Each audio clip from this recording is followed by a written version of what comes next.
Chapter 12, Day 16, Cry Havoc. And let's slip the fox of war. The Biju aren't evil, or rather, a little while ago they weren't evil. Not in their natural state. They weren't evil because they weren't sentient enough to be moral beings in the first place. There is an insect species called spider wasp that has a very gruesome way of propagation. They paralyze a spider with a venomous stinger. Once paralyzed, a single egg is laid in the abdomen of the spider. When the wasp larva hatches, it begins to feed on the still living spider from the inside out. It is a terribly painful death, but the wasps aren't evil. That was the way they evolved, pure and simple. There is a cloud manifestation called cumulonimbus storm cloud manifestation. Long story made short, this can lead to a form of lightning called positive flash, 500,000 amperes worth of electricity that can heat the air 4 times hotter than the surface of the sun. This is terribly destructive, but the clouds aren't evil. This is just the way they develop, and the Biju, beings of pure chakra, developed to be destructive. But they had developed to have the capacity to evolve too, and that proved to be a problem when they were shoved inside human brains. They evolved into sentient beings, if not terribly intelligent right away. And those humans were taught and turned lessons of misplaced anger and undeserved fear, lessons of cruelty and indifference as a moral being, lessons of pain and awareness of death. Lessons of unfairness and revenge and an eye for an eye and life as interest. It was the humans who taught the Biju to hate. The humans taught the lesson of evil painstakingly and thoroughly. Kyuubi lasted longer than most, but in the end, it was taught this just like all Biju. What Uchiha Madara had begun and the Yondaime Hokage unintentionally continued, the villagers of Konoha completed. Loneliness and pain, but in Naruto's case mostly emotional pain, and fear for life, since this seal would drag Kyuubi to death along with its host, led to bitterness and frustration and eventually hate. But not madness, not like the other Biju, because there were lessons Naruto alone taught.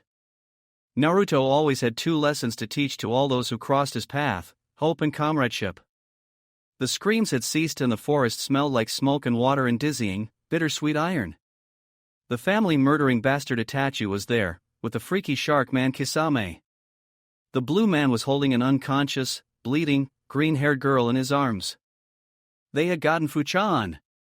Anger swirled at the bottom of Naruto's stomach like a whirlpool, boiling and bubbling towards his throat where it would unleash a scream of rage, towards his fingers where soft human fingernails would turn into talons. But curiously, the world slowed down everywhere around Naruto. Itachi turned towards him, but Naruto could see every single hair of his fluttering in the wind.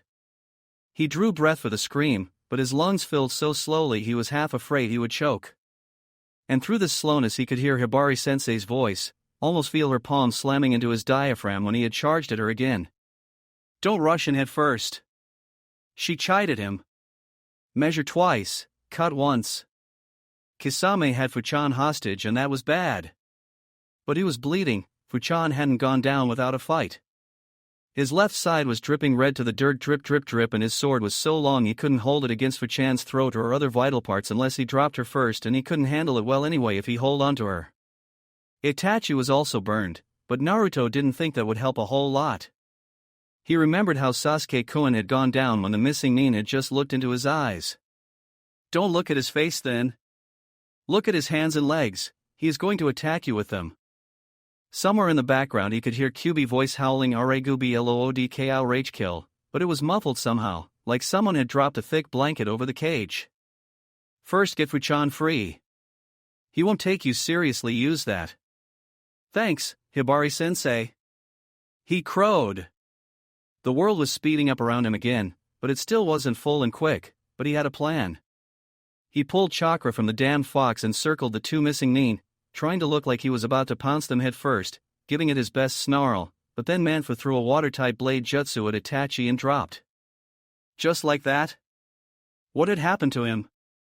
Naruto didn't know, as no one had done anything before he started, so he could only hope the man would hang on. He made a Kage Bunshin and grabbed the man even as he sent a whole lot of other copies to attack Itachi and make a giant, orange Naruto curtain between the man's eyes and his own. His friends and Inaguchi-san were looking horrified at his handling of the Iwa-style standoff, but Naruto only laughed as memories of sword thrusts blinked across his mind as his clones met a violent end one by one. Kisame laughed also. Decided to bat for the other team while we were away? It's your turn to catch now. He howled. Naruto hadn't known that one-upping people could taste so good, like the best Ichiraku miso ramen. He formed the seal ram and thrust it upon the blue man. Hoshigaki Kisame made a but ugly girl. He had a thin waist and big boobs, but his shoulders were still massive and his hips so small he looked half like a drag queen without the drag, half a triangle standing on its top. He had really pretty eyes with long eyelashes and a full, red mouth like a cherry, but his face was still big and angular, so the result was like putting a girly unicorn painting into heavy, dark wooden frames better suited for wood carvings they plain didn't match. Girly pigtails crowned the terrifying spectacle. All movement had ceased, the only sounds were those of the wind blowing through the treetops. The air was electrified with horrified disbelief. Naruto didn't know it, but he was the first person ever to make an Uchiha want to dig his eyes off with a spoon. That it was Uchiha Itachi was fish cake on top of a bowl of ramen. Kisame couldn't feel his new memories very well with both Fuchan and his sword in hand, but he made a good attempt anyway. His eyes widened and his mouth twisted into a strange half-snarl of horror when he realized that, yes, it wasn't just an illusion, but real flesh. His legs twisted closer each other like to protect something that wasn't there anymore. Men were so scared and disturbed at the prospect of losing their family jewels even if they were given something in the trade. Naruto, the Konoha poster child for the new family-friendly definition of borderline insane, didn't quite get what the big deal was, though he had to admit to himself maybe it was because his hormones hadn't kicked in yet. But Kisame's body was slack with shock and Itachi wasn't moving a finger despite having dispelled the Naruto curtain. Shunshin and Kawarimi no Jutsu, just like Hibari-sensei had taught him, they came easily like beads on a necklace, one after the other, and Naruto was left standing with Fuchan in his arms, girly Kisame left holding a log. Don't mock the girl power. And Fuchan's ours now, so neener. So maybe this wasn't exactly what Hibari-sensei would have done. She was giving him this look in his head now, but it got the job done, right? A water jutsu Naruto hadn't even heard of before hurled through the air towards him, ripping water from everything in its path and leaving only sad, dust-dry husks of plants and insects in its wake and forming into a blade of ice. He dodged it, still cradling Fuchan in his arms, and barely had the time to hop out of the way of Itachi's sword. But he remembered to keep his eyes on his hands and feet, and unless the man felt like kneeling in front of him, he couldn't catch his eyes. Then Sai's ink creatures, some unholy mixes between lions and dragons and monkeys, intercepted Kisame, and Tomiko-chan jumped at Itachi, her katana a silvery line in the air. He scented blood and ink and sweat and aggression like gunpowder. Unceremoniously Naruto shoved Fuchan into Inaguchi-san's arms. His heartbeat was hammering against his eardrums. "Protect her with your life," he ordered.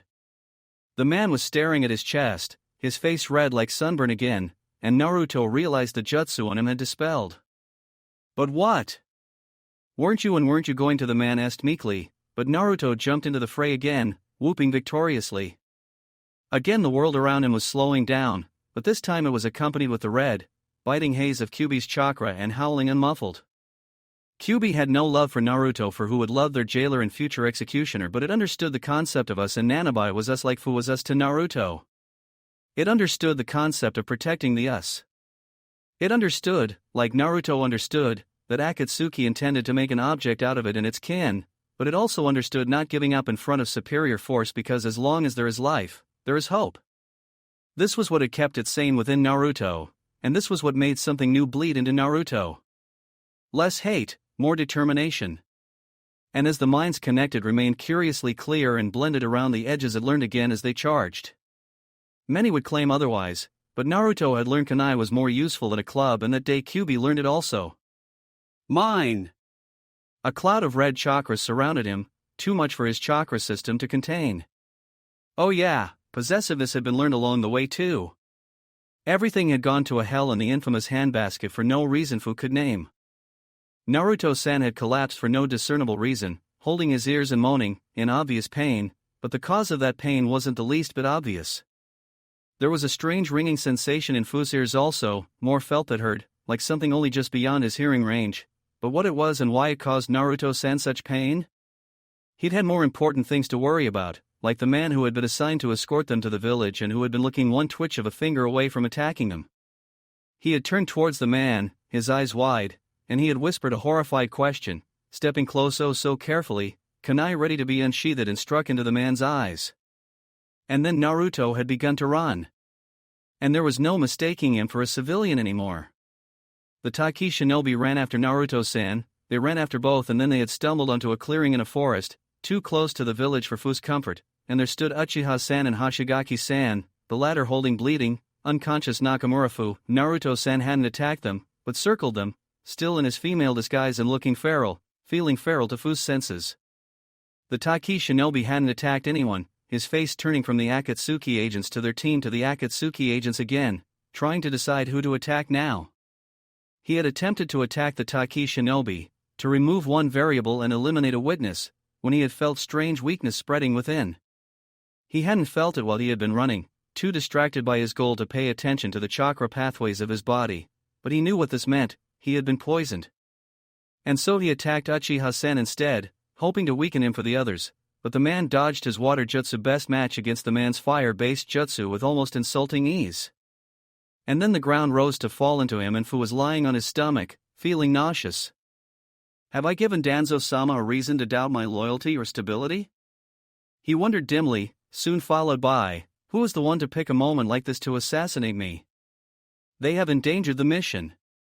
And then bright neon orange arms grabbed him and hauled to safety mere second before a fire jutsu swept over the spot he had been lying in. He spat grass and dirt from his mouth and glared at Naruto-san, who was now carrying him away from the commencing fight. It was an uncomfortable journey, for while Naruto-san was strong enough to carry more than he weighed, Fu was much taller than the young shinobi. Soft-hearted. I cannot be saved now, but the mission can be salvaged, he hissed, closing his eyes against the world spiraling around him. The new recruits were always unnecessarily attached to the idea of protecting their comrades, but at least Naruto-san hadn't been the idiot to pick a moment like this to pick him off. He wasn't nearly ruthless enough to poison a teammate. For future reference, if you have to poison a squad mate on a mission, make sure it doesn't endanger the mission objective. Now go join the fight, he forced himself to speak. A last favor to Danzo-sama, last instructions to a kohai before his usefulness was spent. He was dropped to the ground like a sack of rice. Then he was shaken until he opened his eyes. And there he was, Kami damn it, not leaving him. I'm Naruto, boss told me to take care of you. And I'm not gonna poison anyone, the Kage Bunshin said, kneeling practically on top of him. They were out of the forest, under cloudless, blue sky. The sun was shining into his eyes and he narrowed them, irritated.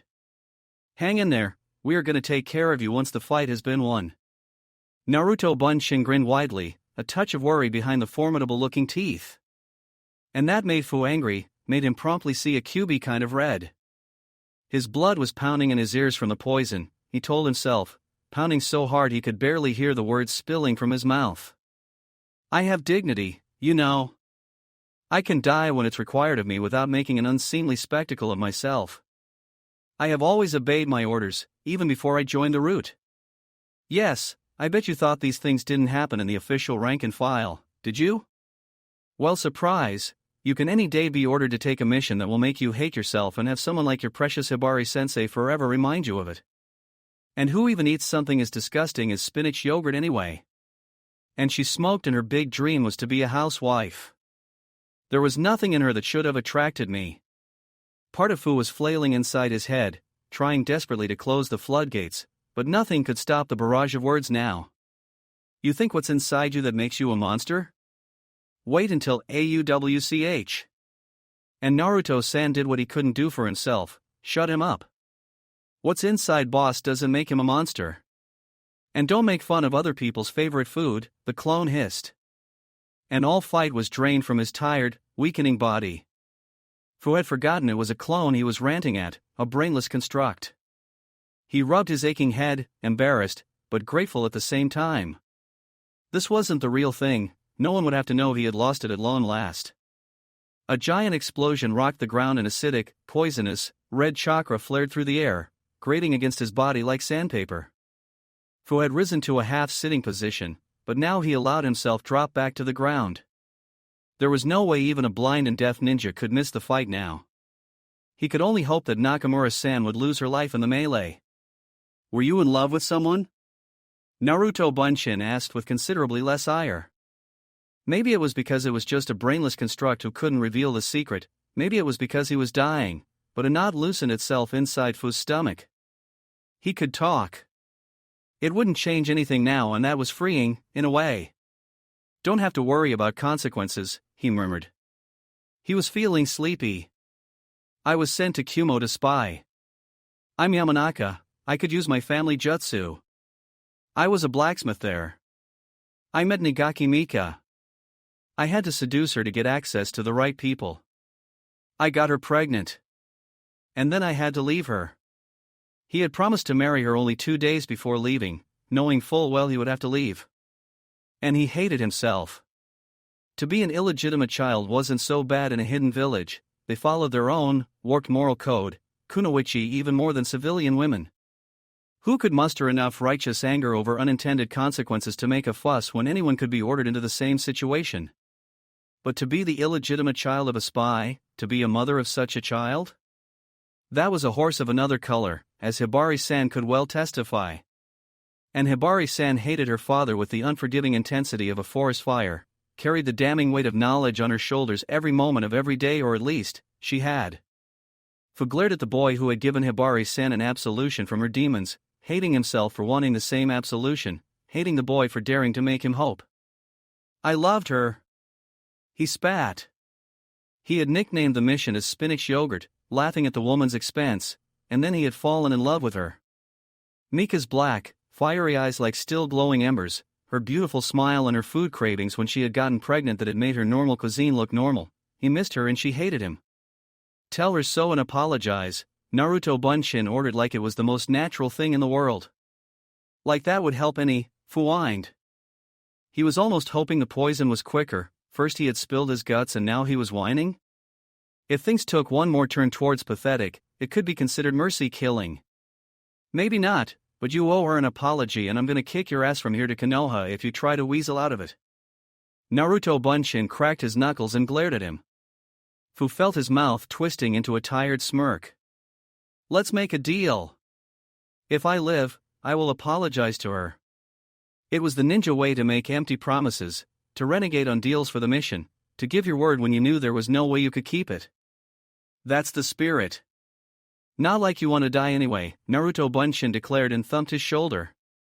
Fu shrugged. Of course he didn't want to die, but what difference did it make? Danzo-sama had decreed that he would die and not even the most bull-headed ninja in Konoha could change that. He wasn't as vocal about his beliefs as Hyuga Niji had been, but just as unyielding. He had a fate. Not even normal fate, but a fate with a capital letter that meant he would have to be miserable and die a violent death for a village that could never appreciate what he had given up for it. Like Hyuga Niji, he was an unmovable object.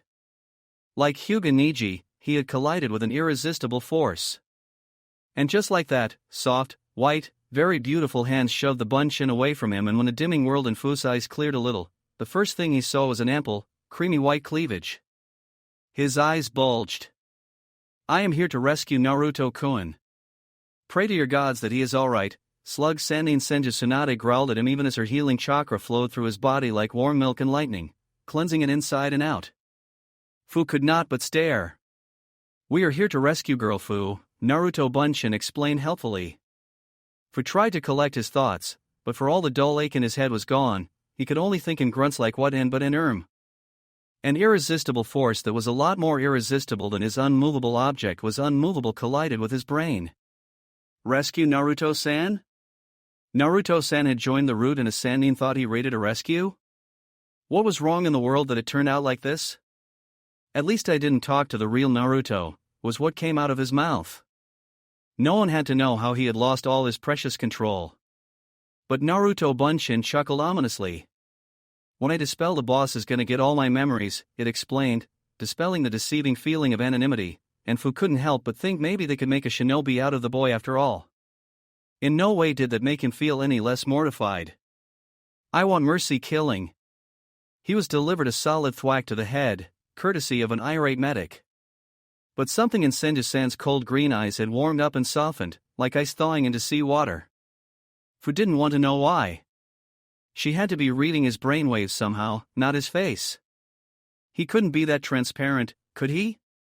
No can do. You have got a promise to keep.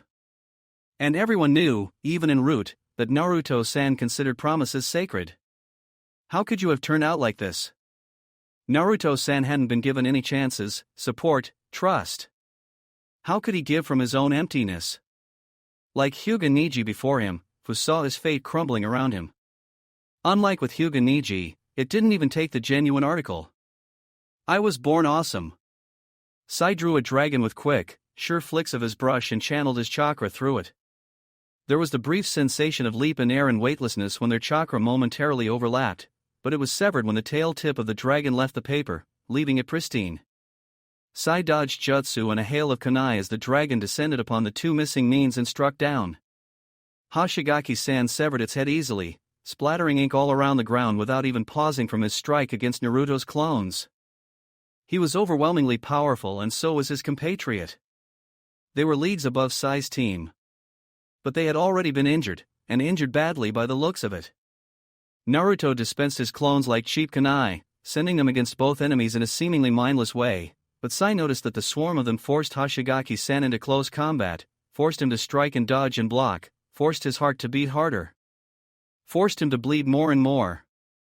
Simultaneously, another batch of clones kept jumping at Uchiha-san from surprising angles, and their purpose didn't seem to be to hit him as much as force him to use jutsus rather than kenjutsu, force him to spend chakra, and Sai remembered a research paper he had read that had speculated about the drain of simply keeping Sharingan activated at its highest level would cause.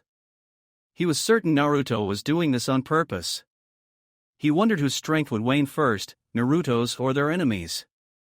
Hoshigaki-san sped to him in a blue flash and Sai had barely enough time to dodge. He answered with kunai and one of them stuck into the big blue man's left arm, but his sword brushed him lightly, only just whispered across his skin with the flat edge, but that whisper skinned his arm like sandpaper full of razor blades. He couldn't help an exclamation of pain even as he shoeshined further and created. They were foxes. He couldn't quite track their trajectory as the constructs blurred into action, striking at random in a zigzagging path between the two Akatsuki nin that threw at least his opponent into enough confusion to help him survive, never certain where the blade-teeth whirlwind would strike next. Leather armor was left hanging in strips, metal dented and flesh bled. 7 new Naruto clones attacked and Sai struck at their wake, adopting Naruto's strategy to try and keep Hoshigaki-san moving as much as possible. You sure are an annoying little pest. Even if your technique is kind of girly, Hoshigaki-san mocked, but made a little movement that betrayed his unease. It seemed that Naruto had indeed made an impression. I think you have learned better than to speak like that, Hoshigaki-san, he quipped back to the again man, making a gesture towards his own chest. I have read a person who is afraid of some part of themselves often attempts to make up for a character trait by over-exaggerating its opposite. There is no shame in identifying with the female gender. Half of humanity is female, he pointed out, perfectly justified and reasonable by his reckoning, but Hoshigaki-san's face was distorted by a snarl of rage. He did something, a strike with his sword not even intended to connect and probably some kind of lightning-based jutsu that didn't require use of hand signs. But Sai didn't have enough time to identify it before flashing. Sizzling pain stuck him to the stomach and hurled him back several feet. As the back of his head hit the ground with a thud that was painful, but dimmed by the pain the lightning had caused, Sai was grateful it hadn't hit him in the chest. That would have stopped his heart. He tried to sit up, but all his abominable muscles refused to work. He managed to force himself into a half-sitting position by leaning into his left arm, the one that was bleeding because he needed his right arm to defend himself. Hoshigaki-san started a slow, mocking tread towards him, interrupted for a second when Tomiko-san's hopefully unconscious form was hurled between them into the woods. This is not your day, unless we are talking about dying, Hoshigaki-san said, allowing his eyes follow Tomiko-san's boneless flight for a moment. Sai almost agreed with him, lamented that he had learned to live only to die, when something acidic and intangible and red exploded. Naruto howled as if in terrible pain. The red flash was Kyuubi's chakra that first exploded, then imploded and exploded again in a huge pillar towards the sky. The whisker marks on Naruto's cheeks had already widened and darkened, but now they became even more profound. His teeth looked terrible sharp, his fingernails were talons and his eyes were blood red, but what caught and held Sai's half-horrified, half-fascinated eyes were the tails. There had been 2 translucent chakra tails sprouting from Naruto's backside before, but now even more chakra churned there, condensing into a third one. Both Hoshigaki-san and Uchiha-san had turned towards him now, but Sai didn't fool himself into thinking Hoshigaki-san had forgotten about him. So he baited his time.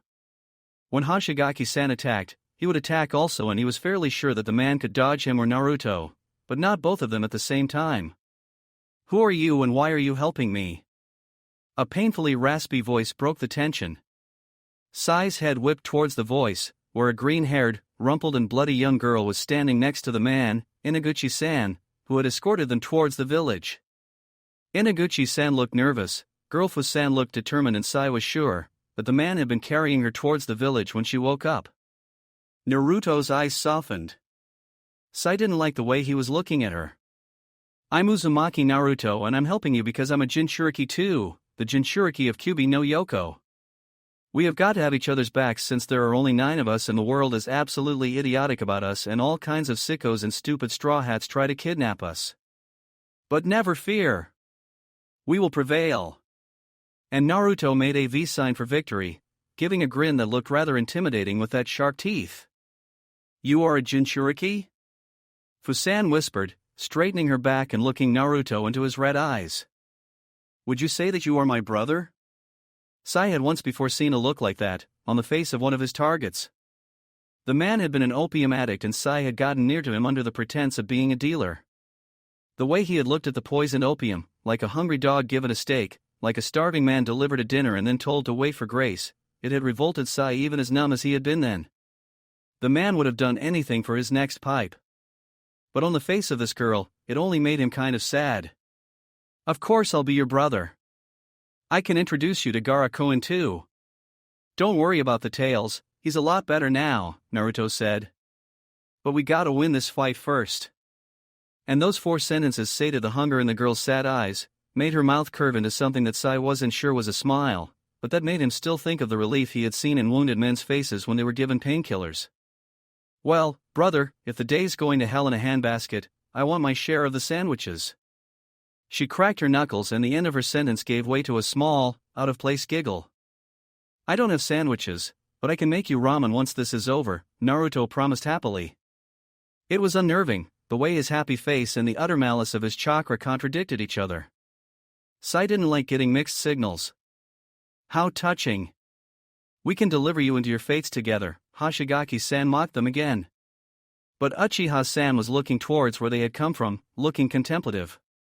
And then Hibari-sensei, a jonin he recognized as Naruto's previous sensei, Hataki-san, and a young Hyuga he was fairly sure was the clan's new prodigy, Niji, landed from the trees between the wounded and the Akatsuki ninja. "Ha! Now you are in trouble. Hibari-sensei is made of awesome." Naruto crowed and applauded. His aura wasn't waning, however. "Hibari-sensei is made of awesome? Aren't you forgetting someone?" Hataki drawled lazily as he flipped the Hitai from his eye, revealing the Sharingan of his late teammate. "And you too," Naruto allowed, waving a hand towards the man. "What do you mean you too?" Now the silver-haired man was beginning to sound annoyed. More teasing, Sai concluded, but why would Naruto try to put the man at ease in a situation like this? Alert was better. "It appears that Naruto-san doesn't consider you to be hip and cool," Hyuga Niji deadpanned, and for some reason this made the copying twitch. Fu-san was muffling her giggling with her fist now, and Sai thought she might be approaching hysteria. But the tables had been turned against their opponents now, and when a second later Senju Tsunade appeared from the bushes, dragging their fu with her, and this could quickly get very confusing, the two of them in the same place, he thought the 2 Akatsuki agents might just up and leave. A ragtag bunch of tree huggers comes to rescue your target, and it seems that now you are in need of a rescue yourselves. How pitiful. The deriving words sounded from above them. On a sturdy branch of a very suffering-looking tree there stood a man with silver hair slicked back, purple eyes, and the Hitai of Yugakure with a slash across it. Even more prominent was the Jashin amulet and the red, 3-bladed scythe at his back. Sai wondered if what he was feeling was frustration and whether it was a natural reaction to the situation or not. But things had seemed to be turning out in their favor, and now this man had appeared when Tomiko-sen needed medical treatment, and the one who could give it best was going to be locked in a battle soon. Haiden of Akatsuki had absolutely no moral restraints regarding the people he killed, slaughter was his religious calling and he took pleasure in making his opponent's deaths as painful as possible. Sai was among the lower-level fighters here and already badly wounded. Yet the best he could muster was annoyance. Then Naruto opened his mouth. "Hey, aren't you the guy with the evil bunny god?" Day 16.2, Suborn Count 3. Recorded by the Surveillance Seal, Let's Slip the Fox of War. Chapter 13, Bad Diplomacy or My Gods Are Better Than Your God. "Hey, aren't you the guy with the evil bunny god?" Silence. You could have heard a pin dropping into cotton wool. The silver-haired man's face kept twitching towards at least 5 separate emotions at once and not managing a single one, his lips baring his teeth and gum, his eyes bulging, his one eyebrow going this way and the other that way and the muscles of his left cheek pulling. Everybody's head kept turning from Naruto to Hayden to Naruto again like they were watching a tennis match. Only no match in the history of humankind could have inspired so horrified, disbelieving expressions. Only Uchiha Itachi looked still calm and even his jaw had dropped a minuscule, little notch. Hayden of Akatsuki opened his mouth and everyone flinched, but closed it again without having said a word. Only Naruto was looking at him with a heated expression on his face. And what kind of moron worships a god that's called Evil God anyway? That's a walking cliché, too evil to win. Besides, Shiva is a lot stronger god anyway. He's the standard of invincibility, might and terror, but he's a figure of honor, delight, and brilliance too. And his priests don't go around wearing angsty pendants and black nail polish. You look like an Uchiha. And Hashinao UK Kamui's a great protector and that's a lot better than someone who just kills a lot. My gods make the world work where you god just goes around killing puppies and shit. Think of those poor puppies. Bunny Uchiha. Puppies, Hayden forced the words out and his face transformed into a mask of rage, all blood draining from his lips so they paled into white with the slightest reddish shadows at the corners of his mouth, his red eyes gleaming maniacally, but what Naruto looked was his left cheek, the cheek that kept twitching and pulling his mouth. It was red and even redder was the thin line and the single drop of blood. It was called a whiplash among the ninja. Even the best of them couldn't run in trees at pace that occasionally threatened to break the sound barrier without getting their bare skin cut by the tips of branches every once in a while. Those little cuts didn't even register, not when the people cut had accumulated pain threshold that allowed them to stand and fight with one leg broken in 2 places, and that was doubly more so for Hayden whose favorite technique was to take advantage of his immortality by stabbing himself at vital organs and transferring the damage to his victims. It was just a little cut that barely even bled. "Ox in first position for power, force and drive," whispered Hibari-sensei's voice in his ears, speaking softly of her vampire kenjutsu. The world and time stretched as Kyuubi's power filled him. Like in a dream Hayden leaped from the branch he had stood on, swinging his scythe upwards. Naruto's knees bent, ready to jump as the sin of blood multiplied in his mind and the edges of his vision were washed in red. Dragon in second for power and snake for healing and dragon in fourth reverses the sign before it. Half-boar and Jean for blood. His hands flashed through the seals and he jumped up. 3 blurs were leaping to his side and the one above him screamed, slashing down with his scythe. His hands made one last seal, snake in the end for strike outside and he twisted in the midair. "Take that!" He screamed and then his mouth was filled with blood and pain slashed through the left side of his torso, but rather than scream he could only sputter the blood off his mouth. The cut on Hayden's face sprayed blood like water from a geyser. Naruto had twisted half out of the way and Hayden's hands had jolted and instead of severing Naruto's head from his shoulders the great scythe had struck into his shoulder and back, the first and second blades sinking into his flesh. Hayden landed on his legs and Naruto only barely, grabbing a hold of the blunt edge of one of the scythe's blades to keep from falling on his back. Tsunade Bachan came from left, Hibari-sensei from right and Kakashi from above. Quicker than I could see Hayden drew back his weapon and jumped back. Naruto didn't let go of the scythe. The blade slid out of his flesh like it was butter and he barely felt it knitting together again, hanging onto the back of the blade, his feet rising from the ground. Hayden didn't let this stop himself, slamming Naruto into Kakashi-sensei in the midair, forcing the silver-haired man to redirect his Raikiri very quickly, nearly blowing off his arm, dodging both Tsunade Bachan and Hibari-sensei. Kakashi-sensei, still reeling from the abortion of his jutsu, fell on his back to the ground and Hayden, paying no more attention to Naruto tenaciously hanging from his blade than he would to a fly, turned it to hack the copy nin's chest open. Naruto howled. He couldn't think anymore, He couldn't hear Hibari-sensei, he only saw Kakashi-sensei, saw his and wounded and saw death gliding closer on 3 blood-red blades. His body swung, independent from his conscious mind, and he didn't even feel the pain when the blades impaled his right leg, slamming him on top of Kakashi-sensei. Hayden's cheek was still bleeding heavily, if not spurting blood like a fire hose anymore, and his face and chest and arm were dripping red, the smell of it tantalizing. Someone screamed. He didn't understand the words, only the fear. He didn't have a name for the voice, only recognition. His precious person was afraid and he wasn't taking that anymore. Hayden was fuming. Scratch that, he was so enraged he could barely see straight. He was dimly aware of Uchiha and Hashigaki disappearing somewhere left, fighting a bunch of other Konoha dogs, but all his world had narrowed down into him and that Kyuubi cretin Uzumaki. Gone were all thoughts of taking it alive, Pain's plans, everything but his desire to end the thing in the most painful way possible. He had more than enough of its blood, if only he could get away from it long enough to form the circle, if only he could get it to let go of his holy scythe. Heresy! Anathema! A horde of black, winged monkeys dived in from above, long to lone hands extended, ready to tear and rend and claw. One by one they sacrificed themselves to Hayden's scythe in a series of explosions that sent ink spraying everywhere, getting into Hayden's face, forcing him to close his eyes to protect them. All the while Naruto was swinging himself closer to him on the handle of the scythe like it was a monkey bar, approaching slowly but surely. In the end it was a lightning jutsu that detached the accursed scum of earth from his weapon, making his muscles spasm middle changing grips. Hayden grinned with anticipation of blood and screams and sweet and sour sacrifice like blood and orange nailed to a wall, retreating from the pulsing ball of searing chakra. I'm going to kick your ass. Naruto swore, his eyes wild and almost senseless, his grin feral and full of sharp, gleaming incisors.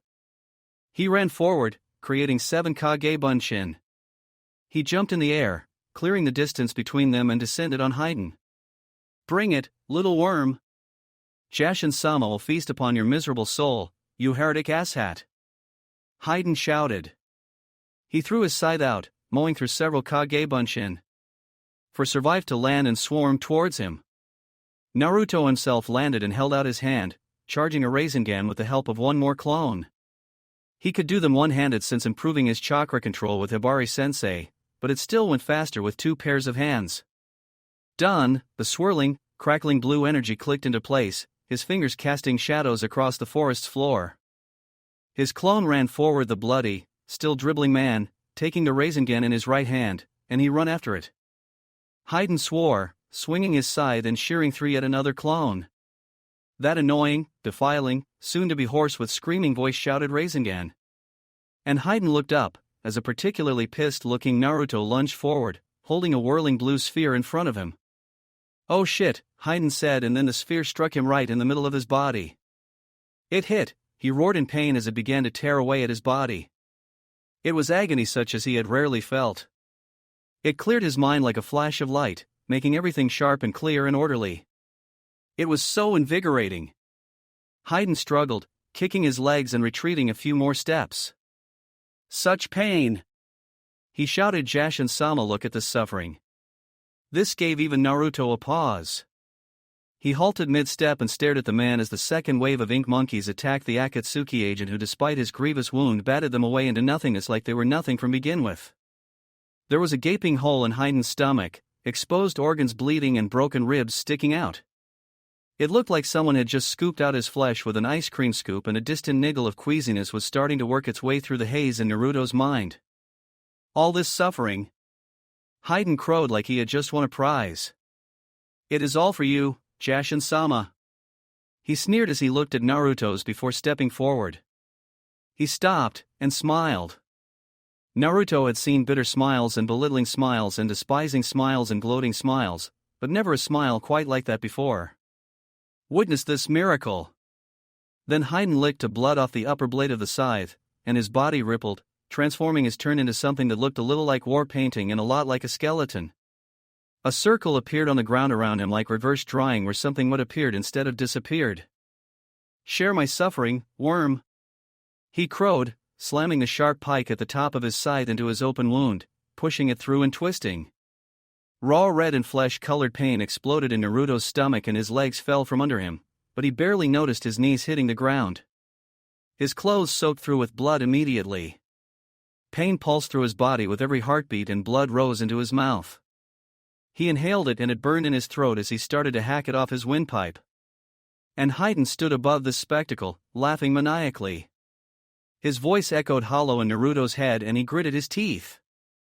He had to think of Fuchan and Kakashi-sensei and everyone. This wasn't a good moment to faint. "I'll never give up," Naruto said, forcing himself to stand. "That's my ninja way. Even if you cut off my arms and legs, I'm not gonna let you hurt anyone." He stumbled forward, his left hand pressed against his stomach wound. It was already healing, but Haydn pointed his scythe towards his stomach again, licking his lips. And then they were surrounded by many men and a green-topped blur hit Haydn from behind. The force of it knocked Naruto on his knees again, but he saw how Haydn went flying out of the circle, and Fuchan snarled above the man and the air was filled with icy cold water.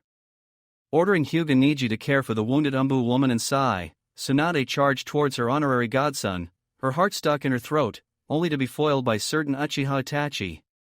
She dodged an almost lazy fire jutsu, considerably less lazy swing of the missing Nin's katana and attacked the man in turn, aiming a punch that would have made his chest cavity cave in and missed. They circled each other like big cats, Tsunade's rage sizzling between them like her lightning jutsu. "You unholy bastard of an odd-toed ungulate and a psychopath rattlesnake. Blood-sucking gallows fodder. Catch an inflammation of the gastrointestinal tract and die of diarrhea." She screamed and charged at him. Many years wasted in sake and gambling had gained her little bit debts and regrets, but this was at least something, not having to lower herself to unimaginative four-letter words. Traitorous slime mold. Politician. Politician? There is no need to be uncivilized, Senja-san, the spawn of a syphilic swine clicked his tongue, raising an eyebrow that just screamed of inflated sense of superiority.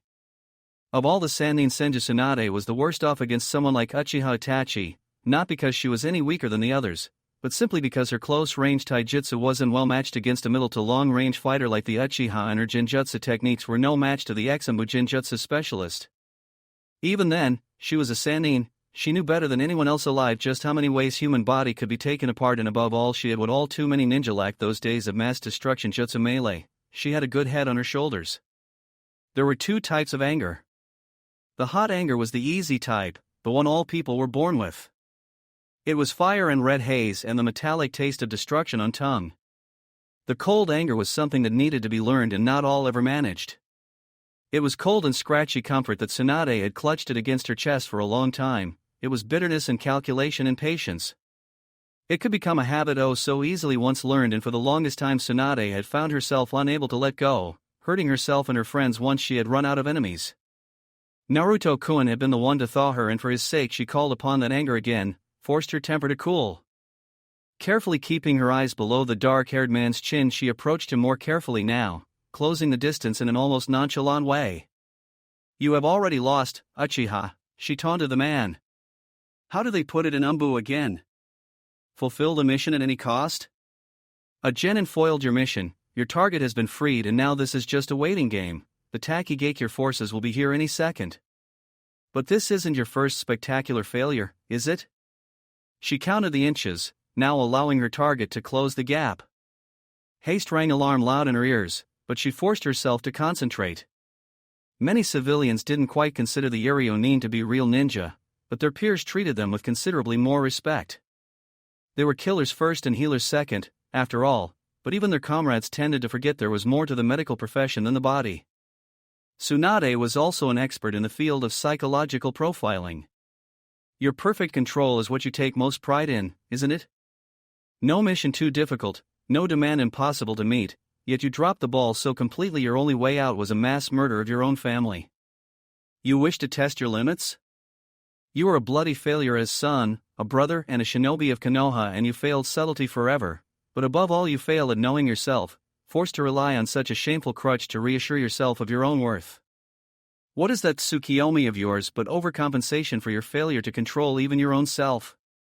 The Uchiha's mouth twitched into a momentary snarl of fury, and that was when Tsunade attacked, the moment between 1 second and the other when the turncoat's control went the way of her words. Her lighting jutsu flared into burning white light at the tips of her fingers, not aimed to the spine, to disable, but to the heart, to straight kill.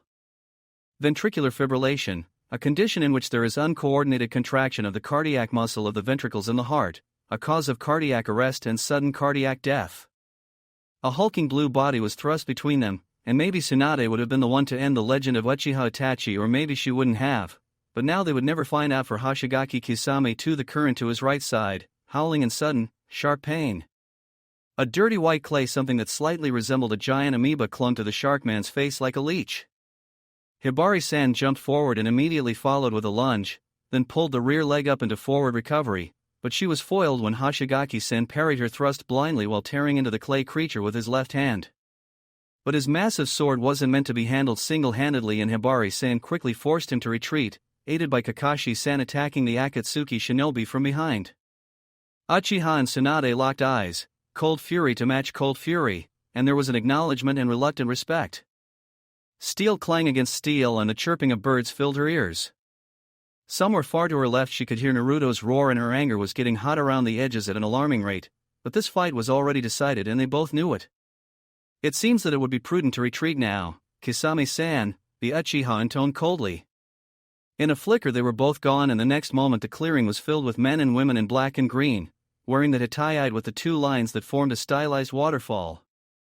Hyuga Niji wasn't familiar with chakra healing techniques, but like all well-rounded shinobi he had learned basic healing. It is a foolish man who beats his enemy in a battle and then dies of infected wounds because he never learned to dress them properly. He didn't waste much time cleaning Sai-san and Tomiko-san's wounds, only checked that they weren't in danger of bleeding out and moved Tomiko-san on her side so she wouldn't choke on her tongue. The battle was still going on after all. "Go help Naruto, Oni eyes," Sai-san commanded him, and Niji could feel the corner of his left eye twitch. But the order had merit. As much as Niji hated to obey it, Tsunade-sama had the situation with the traitorous Uchiha under control, while Kakashi-san and Okubo-san were easily holding their own against the blue-skinned man. While Uzumaki-san was facing an enraged, demented Jashin worshipper whom he had just compared to Uchiha and whose god he had just compared to a bunny. Niji, run like the hounds of the underworld, had been at his heels. He had already activated his Byakugan, but a blind man could have found Uzumaki-san. He was still running towards the fight, and it was such a small distance, yet it seemed to take him forever as Uzumaki-san fell on his knees. But Niji wasn't the only one approaching the fight of the Konoha Genin and the Akatsuki missing Nin. The green-haired Takigakure Jinchuriki, Nakamura-fu, shoeshine behind Haiden, along with 7 Jonin, and knocked Haiden off his circle, making Uzumaki-san topple over in the process. Fine, red binds of chakra between him and Haiden snapping like hair. The Byakugan was no Sharingan, but Niji was very observant and he could see with startling clarity as Nakamura-san's hands flashed through with a jutsu, the flicking of nail polish on her nails distracting Niji just enough that he couldn't make out what kind of jutsu it was before the air was filled with icy droplets. It was water and it was liquid in air, but whenever it touched something, be that Haiden, tree or ground, the drops instantly turned into ice, supercool water. Haiden was quickly covered in a layer of ice that cracked at his joints when he moved, attacking Nakamura-san, but Uzumaki-san was shrouded by a cloud of white mist as the ice on him vaporized. Nakamura-san was fighting Haiden now, with Uzumaki-san as backup, and the Taki shinobi were just standing there. To the men's credit, they seemed to be searching for an opening that wouldn't leave either of the Jinchuriki in the line of fire, but their inefficiency was beginning to annoy Niji. He performed Shunshin, appearing on Haiden's left side the second after Uzumaki-san left the spot and the scythe had swung out of the way. Haiden of Akatsuki may have been stronger, crueler, in possession of a devastating technique and bearing far greater chakra reserves, but he had already lost a lot of blood and spent much of his chakra. He also wasn't smarter than Niji, and certainly he hadn't honed his taijutsu into such perfection that the Konoha Genin's was. Niji quickly, effortlessly, flawlessly struck the swinging scythe to the side with a katen to the blunt side of its blade, and his arm blurred like a striking viper when he gave the black and bone white man one gentle touch to the temple, channeling chakra through his fingers. The missing Nin's whole body spasmed once and fell to the ground. "You might want to request more competent backup the next time, Nakamura-san, as the ones provided to you are obviously subpar," he stated, making the man grit their teeth and glare at his back. He kept an eye on them in case they might want to strike him, but that didn't happen.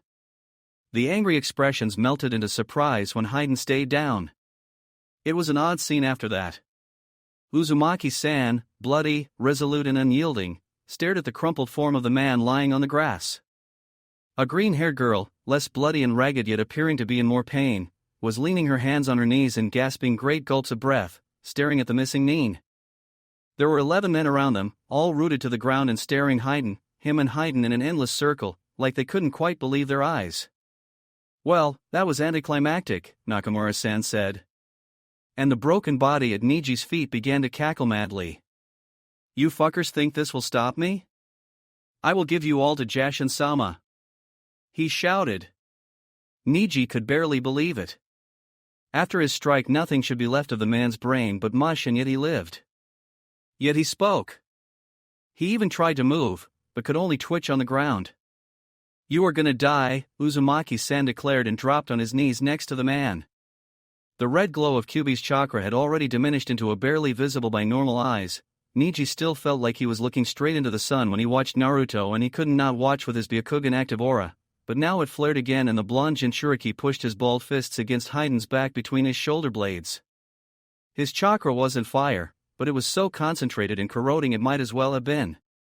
It sank into the madly laughing man's body like water into sand, making the body spasm wildly, but the man's frankly creepy delight at his predicament didn't wane any. "I'm immortal, you fools. It doesn't matter what you do, I won't die," he gloated and took a sharp breath as yet another wave of red washed through him. That was when Nakamura-san stepped forward, mouth thinned into a grim line. "Others have claimed that before. It's all a matter of degree," she said with cold voice, but the look she gave Uzumaki-san was very warm and obviously made her compatriots uneasy. "Do you mind me butting in, big brother?" she asked. Maybe they had a reason to be nervous. Niji knew exactly how contagious the hyper-positive blonde shinobi was, and he doubted Taki Geikir was ready for him. People usually weren't. "Not at all, Fuchan," Uzumaki-san said and moved backwards, still in a crouch. Nakamura-san stood above Haydn like a specter of death. "We Jinchuriki must have each other's backs in this hostile world, but we will prevail," she declared, and then her hands flashed through a complicated set of hand signs. At first it didn't seem like much. Blue blobs of water condensed in the air around the cloud-cloaked man and fell on the messy, upturned ground with quiet splats. Then more and more of those appeared, quicker and quicker, and now Haydn stopped laughing in favor of groaning. That was when Niji realized that those blobs of water were being condensed from the Akatsuki nin's body. Remembered a jutsu he had seen Akumobikure Kunoichi use once when their clients' interests had come to conflict and their teams had come to blows, one that had ripped all water from the plants in a garden, leaving brown, fragile leaves and bare stalks that had crunched into dust under their feet. Haydn's skin was darkening and wrinkling, resembling an overripe apple. 57% of an adult's body is water, Nakamura-san said. Niji was looking at the writhing man who, unbelievably, was moving more than he had just a few minutes ago. How could he regenerate like that? The average human brain was 77% water, and Nakamura-san was sucking it out of the man the best she could, in addition to the damage Niji had done before. He should have been a vegetable by now. But the man's chakra pathway was fluctuating wildly, it pulsed bright and dim, twisted like trying to escape from the confines of the body, and there was one place where Niji could see what resembled a crack on ice or glass, spreading slowly. Ironically, it was at the back of the man's neck above the third thoracic vertebra, Byakugan's blind spot. It wasn't a Tenketsu point, but it was a weak point, and he struck it. And so it was over. The chakra pathways dimmed into nothingness, and Haydn of Akatsuki twitched one last time, then laid still. His heart wasn't beating anymore. Who gets the credit for the kill? One of the Taki shinobi asked with rather unsteady voice. Who cares? Uzumaki-san asked. It was a joint effort. And he jumped up to catch Nakamura-san, who fell into his arms in dead faint, all of her power spent. And Uzumaki-san carried Nakamura-san to Tsunade-sama, who complained about reckless use of chakra when already injured, but healed her. Uzumaki-san insisted on cooking ramen for Nakamura-san, and Tsunade-sama was politely but firmly invited to the village to answer some questions, along with Okubo-san and Kakashi-san. Niji was almost sure the only reason they weren't all invited was because they didn't want Uzumaki-san inside their walls and preferred to keep injured and vulnerable people he valued near him as a reminder of how futile rash actions would be now. Uzumaki-san's root comrades were witnessing the unfolding events with much incredulity. the Taki shinobi left to guard them with even more incredulity. And somewhere behind them, left alone under great magnolia trees, the body of a man who had claimed immortality laid. His heart beat and a dim spark of chakra was ignited deep within him. Jashin still had use for his most devoted worshipper. Day 16.2, Suborn Count 3. Recorded by the surveillance seal, Akatsuki was defeated. Nakamura-fu was rescued. Everybody kicked ass. Chapter 14, Days 16 to 18, Instant Unreality, Only Add Water. It was a nice day. The weather was great, sunny with just enough breeze to not be too hot. The forest clearing they were having a make-friends picnic, it was great too, not as epic as the forests surrounding Konoha, but a lot more relaxing with less heavy canopy, golden light everywhere, soft grass and dry moss to sit on and nothing that tried to kill them. Sure, the place was a little torn up, the grass had been upturned here and there and the occasional sapling cut down, and then there was the smell of blood lingering in the air, but it was the second most relaxing former battle site Naruto had ever been at. The Great Naruto Bridge to the first place, and it wasn't just because it carried his name. Really? Naruto had made a fire and he was cooking his whole emergency ramen supply over it. Fuchan hadn't ever eaten ramen before because her caretaker said a woman was supposed to cook from the scratch and her sensei said ramen wasn't nutritious enough, which had shocked him greatly. What kind of barbaric place was this? He had to rectify the situation immediately. You have a strong, distinct personality. How did you get it? Fuchan asked him. I didn't get it. I was born with it. Being born with it was one way to get it, but he wasn't going to nitpick. They were sitting around the fire, Fuchan on his left side and Sai on his right. The Taki shinobi were sitting several steps behind Fuchan, a glaring wall of black and green and earthly brown tones, and Naruto's friends were sitting on the opposite side behind Sai's back, Manfu and Tomiko-chan, who looked kind of out of it, resting and trying to not aggravate their injuries, and Niji-san, looking back at the Taki shinobi with haughty white eyes. He was sitting so his back wasn't turned on anyone except that one guy in the trees. Naruto bet he had been embarrassed when he had waved at him. Bored-looking Kakashi-sensei Naruto might have even believed it if the man hadn't hugged him so hard his ribs had shifted and Hibari-sensei had left with Tsunade-bachan to the village and they were left alone. In fact, there was one more player, hidden and busy in the woods, but Naruto didn't know everything. His Kyuubi senses might have been tingling had it been anyone else. Do you think it matters if a person isn't born with a personality? I have none, Fuchan said sadly and looked down, scuffing the dirt with her sandal. Of course you have a personality. Everybody does. What's your favorite food? Naruto asked, fuming inside. Why had they all be so messed up one way or another? He didn't care much for himself, he was strong and he had friends now, and Konoha had finally acknowledged him, except for a few old geezers, but it wasn't like he wanted to please old geezers in the first place, only the cool old people like the Sandame, so that worked out well. But Fuchan was a different matter. Does green tea ice cream count as food? She asked. Naruto whooped with joy and hit the air with his fist, making her sit straighter and start and the other Taki shinobi reach for their weapons. What did they think he was gonna do, anyway? That counts. If you had to be a tree, what kind of tree would you be? He continued. There had been small conversations around them before, short and kind of awkward, but now these had been silenced as well. He could feel everyone's eyes on them, but they mostly weren't bad kind of eyes. He could tell when someone was giving him the hairy eyeball, and this was more the way people looked at him when he told them of the great god ramen. I find red maple beautiful? Fuchan answered after a while. She swayed her head from side to side with movements like a snake's. When she was thinking hard, he noticed. I'm a blueberry tree 'cause they are so bright and evergreen and they have both flowers and berries. What kind of person did you want to become when you were a kid? He asked. Her head swayed, and she was still looking down, but peeking at him from under her eyelashes. Irika-sensei said that I was going to be a knockabout clown, but I wanted to become notorious. I didn't really know what notorious meant back then, though. He helped a little. When I was younger, it snowed in Taki. It doesn't usually snow this far south, she began with a small voice, like she wasn't speaking to him at all. Naruto remembered that winter, he had started a snowball fight with Sasuke team and they had both been late to the academy. I was walking to the mission office and there were little children making a snowman on the street. First there came this older man who helped them make a bigger snowball. When I walked back from the office he had gone and a retired kunoichi was helping the children to lift another on top of the first one. They knew that the children could make a bigger snowman with their help, so they lent a hand. I wanted to become an adult like that. That's a really nice dream. I bet you like those crummy D rank where you were made to babysit, he guessed. I didn't do D rank missions. I was trained to start at C rank. I would have liked to watch over children, but I doubt they would have let me. What? That's wrong, you were entitled to those. Maybe you should demand them now. Have a sit-out strike on the mission office desk until they give you one. He would have exchanged his own D ranks with Fuchan any day. Went to show world wasn't fair at all. Now the Taki shinobi were looking at him like Iraka-sensei had when Naruto had superglued the academy's blunted kunai to the ceiling. One of them made a sound deep in his throat, a tall, lanky man with gray in his hair and a burnt scar on his forehead, but before he could really talk Fuchan made a strangled noise. She bent over like a pocket knife and her shoulders were shaking.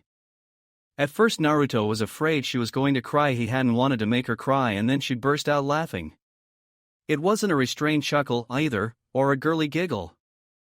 Fuchan snickered, then guffawed, and she kept laughing until tears were streaming down her cheeks and she held her sides like they ached and her face was bright red. I would love to see Oshiro-san's face. She managed between chuckles. It was a nice sort of laugh that made Naruto grin like a loony too. See, he wanted to say, it isn't so hard, but Sai tugged his sleeve. I think you should save your ramen now, he said. Naruto whipped his face around to look at the pot which was just about to boil over and yelped, taking it off the fire. See, you are tea ice cream person and red maple person and likes pretty things person and likes kids person and doesn't like Oshiro person. And I bet you are gonna like ramen too. He gave her a bigger portion than to himself. He felt very virtuous. Cease your attempt at convincing her to desert immediately. A man's voice commanded. It was the one with the burnt scar and he was pointing at him with his index finger, gnashing his teeth. Fuchan's shoulders hunched just a little and Naruto felt his lips baring his teeth. Hey, where do you get off accusing other people of being traitors? Fuchan's nice.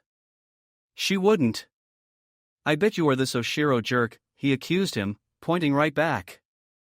The man seemed taken aback by his words and so did the other Taki shinobi. Naruto didn't really get why, his friends just shook their heads and smiled. I believe he was accusing you of being treacherous, not Nakamura-san, Niji-san said in a dignified Hyuga kind of way, sitting ramrod straight and poker face firmly in place. Oh, that's okay, then. A beat. Wait, that's not okay at all. The man known as Yamato had finished sealing the falling Akatsuki agent's crumpled body to a scroll, very carefully so he didn't mess the already much suffered body up anymore. You had to be careful with organic materials. As a member of the ANBU, he was highly proficient in multiple areas of shinobi combat, including tracking and trapping and disposing of the bodies of dangerous enemies. He had waited in the sidelines during the fight, ready to join the melee if necessary, but preferring to prevent the Taki shinobi from finding out their full numbers if at all possible. He found this a bit distasteful, to tell the truth. Shortly after his birth, Yamato had been abducted by the infamous Orochimaru and become one of the 60 children who had been his Mokutan test subjects. They had been injected with the Shodame Hokage's DNA in the hopes that they could replicate his ability to use would-release techniques, as well as the mysterious ability to control tailed beasts. Yamato had been the only survivor, and to this day he found the word scientific experimentation gave him hives, but orders were orders and Konoha's best was Konoha's best. At least this man wasn't alive. Yamato was also fleeing from 3 Takigakure and BU, 2 men and a woman in long, swirling coats, across the forest floor and occasionally the canopy. He didn't dare to be overt in his use of Mokutan, he wasn't wearing his headband and he very much preferred not giving these people proof of his village of origin, but if a surprisingly steady branch just happened to catch the coat occasionally and disrupted jutsu in process, well, this was the only a smallish forest in this part of the elemental nations and these people were more used to the Taki plains. The bad part, of course, was that he would have to dispatch these people before he left the forest, preferably without killing them as the situation was volatile enough already.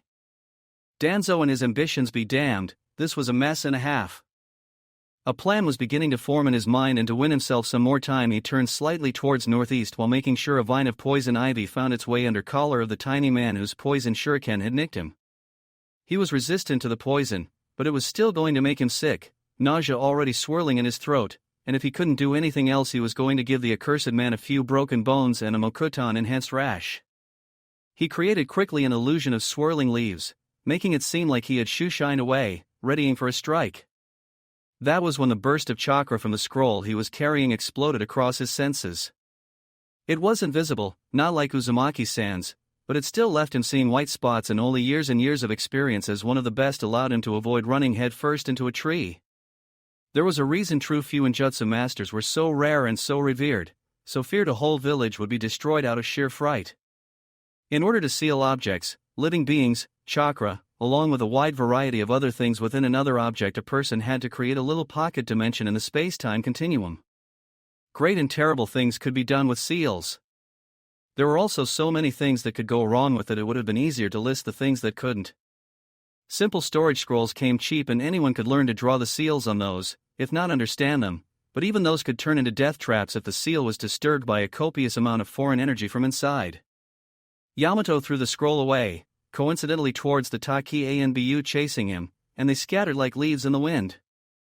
The scroll was shining white like the sun, radiating heat like the sun, and Yamato didn't look at it when he tried to get as far away as possible, painfully aware he couldn't get far enough quick enough, and the white light dimmed just before a pink flash and it was all over. Maybe it wasn't quite pink, closer to sickly magenta like rotting red fruit, but still definitely pinkish. Yamato dared to stop and look behind. The Taki Anbu were still standing there, a long ways to the other direction, staring at an empty circle in the forest. It wasn't a big circle, maybe a meter in radius, but its edge was sharp as though it had been cut to the forest floor with a blade razor sharp, and there wasn't anything alive inside it. No even leftovers of life, corpses of saplings and bushes or brown, dead grass left, only clean, sterile earth that ached when he reached towards it with his Mokuton. And no scroll. Still, that was pretty harmless, considering. It could have blown up 5 square miles after all. He had heard that it happened once during the first Great Shinobi War. And it had been pink. There was no warning, of course, for Anbu weren't prone to such dramatics. His hands were already flicking, and one of his pursuers, a woman with a bird mask of some sort, sent a water jutsu after him, a dozen of razor-sharp water whips. Yamato simply shifted the liquid in the labyrinth of her ears a bit, and the woman dropped like a rock, her up and down no longer up and down. But he was sweating like a pig and trembling slightly from the poison, and the chase was on again, 2 very angry men after him, and he hadn't even gotten the scroll for his troubles. Yamato couldn't help but think how that had not been his day. The woman who was called Tomiko was leaning against a tree, regulating her breath to battle the nausea the concussion caused her. Maybe it was the concussion that clouded her mind so, though she didn't really believe it, that this scene seemed almost normal and genuinely domestic. Naruto-san and Nakamura-san eating ramen and complaining about inconsequential things and ignoring the big, obvious issues their newfound friendship would create. Her compatriot was sitting next to him, looking at Naruto-san with an expression bordering wondrous, if you knew how to read the man. Nothing made much sense anymore. In a world where Senju Tsunade-sama herself had bothered to mount a rescue, the assassin in training had somehow managed to overlook the fact he had been supposed to assassinate someone, and Tomiko recalled a joke from before, that she hadn't thought of for the longest time, no time for such frivolous pursuits as sense of humor. Taijutsu screws with your body. Genjutsu screws with your mind. Ninjutsu screws with the reality. Carnations are easy to grow. They like full sun and a rich, well-drained soil. Just water them during dry periods, once or twice per week or so, Naruto-san babbled. So they had graduated from favorite colors, orange and green respectively, to hobbies now? All this picture lacked was a pinky promise. Maybe it was the concussion, maybe it was Naruto-san, maybe she was just worn threadbare, but Tomiko threw her head back, closed her eyes, and with the tiniest of whimpers surrendered. Uzumaki Naruto screws with the reality. It felt good, so good that she was scared, for no ninja could go into a battle remembering how good it was to let go, surely. Heavy warmth spread into her limbs, and she dimly remembered this was what being drunk had felt once, when she had sneaked out with Kushina and Yugao long time ago. She also felt naked, like all her clothes had instantly vanished, and shamed somehow, like she had been caught at betraying someone. She felt like an onion which had been peeled layer by layer until nothing was left. She didn't know whether to laugh or cry. Of course she did neither. Years and years of suppressing all emotions and refusing to show those few she couldn't entirely push back and forget kept her breathing regulated and her face immovable like stone. She could feel Fusan's eyes and she refused to meet them. This was much too public. She had to get Naruto away from these people, alone. She had her end of their deal to keep. Tsunade-sama returned sooner than Tomiko had thought she might. One moment it was simply them and the Taki ninja in the clearing, the next Tsunade-sama, Hataki-san and Okubo-san were standing in the middle of it, strolling towards the fire like they had been standing there the whole time, their Taki escorts behind them. She made a note to keep her wits better the next time she received a concussion and stood up. "We may leave now." The situation had been cleared up. "Nakamura-san, your Kage wishes for your presence," she said to the green-haired girl who gave Naruto-san a longing look and gripped his wrist. She had refused summons? Tomiko hadn't been awake for that, but if it was true then Naruto had to have made even greater impression than she had thought. "Is this farewell, then, brother?" The Jinchuriki asked, her whole body screaming misery, and every Taki shinobi twitched. Some more overtly, some barely moved a muscle, but they were all nervous, several knuckles turning pale. Of course Naruto ignored this blithely, taking Nakamura-san's both hands in his own. "No, it's just a little goodbye. We need to visit Gaara together and all," he said, causing a new twitch. Tomiko hadn't ever considered this before, but maybe they were right to be nervous. The Jinchuriki had more in common with each other than the rest of their villages, more often than not were prejudiced against, and weapons having loyalties for one another could cause quite sticky situations. If Naruto was the type to take advantage, that was because Nakamura-san wasn't independent enough to take advantage of it herself. After several more hugs and promises to write, they left the battlefield behind. Tomiko could feel his back and neck itching with the eyes of the men and women watching them leave, and she was tense, ready to spring at half a moment's notice, but nothing happened. They were followed, of course, kept an eye on, but she hadn't expected otherwise. At first Naruto kept waving at their shadows, but soon he was grabbed forced by Tsunade-sama, who hit him over the head and demanded to know what he had thought he was doing, letting himself be taken like that, and checked more surreptitiously by Hataki-san, and he forgot all about the men, complaining about the rough treatment and defending his new friends. At this point Tsunade-sama gave her a look that promised an inquiry later and chattering happily about everything and nothing, bouncing. Naruto, bouncing in a way no ninja was ever meant to bounce in ice or bright orange, was a striking sight in a not very graceful way, but the same way an explosive note was striking, he drew the eye because you were afraid to look away. Kami-sama knew what he would do, try to dress you in orange or climb into a tree and throw acorns at you. Hataki-san hadn't been very amused or flip around your entire worldview. There was another reason Tomiko was watching him so closely, though. She wanted to have a few minutes alone with him. The chance came after they had left the forest and traveled across the rice plains again.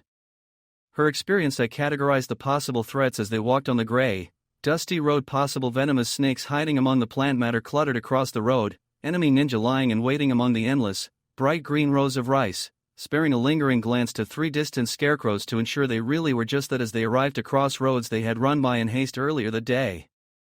There were footprints of 2 on the road crossing theirs among many others, but what set these apart was the kind of sandal they had come from. There was a world of difference between the flappy straw sandals of rice farmers and the shinobi sandals designed for the ability to absorb impact, support the ankles through absurd acrobatics and increase running efficiency. But there were differences between the sandals of different villages as well, and these tracks resembled more Konoha sandals than those of the Taki shinobi. "This might be completely innocent, and even if it isn't they most likely are nowhere near anymore," said Hataki-san. "Just the fact there were any tracks at all for them to find argue for that. But we should check just to be safe." They separated into 2 groups and Tomiko made sure she was in Naruto's.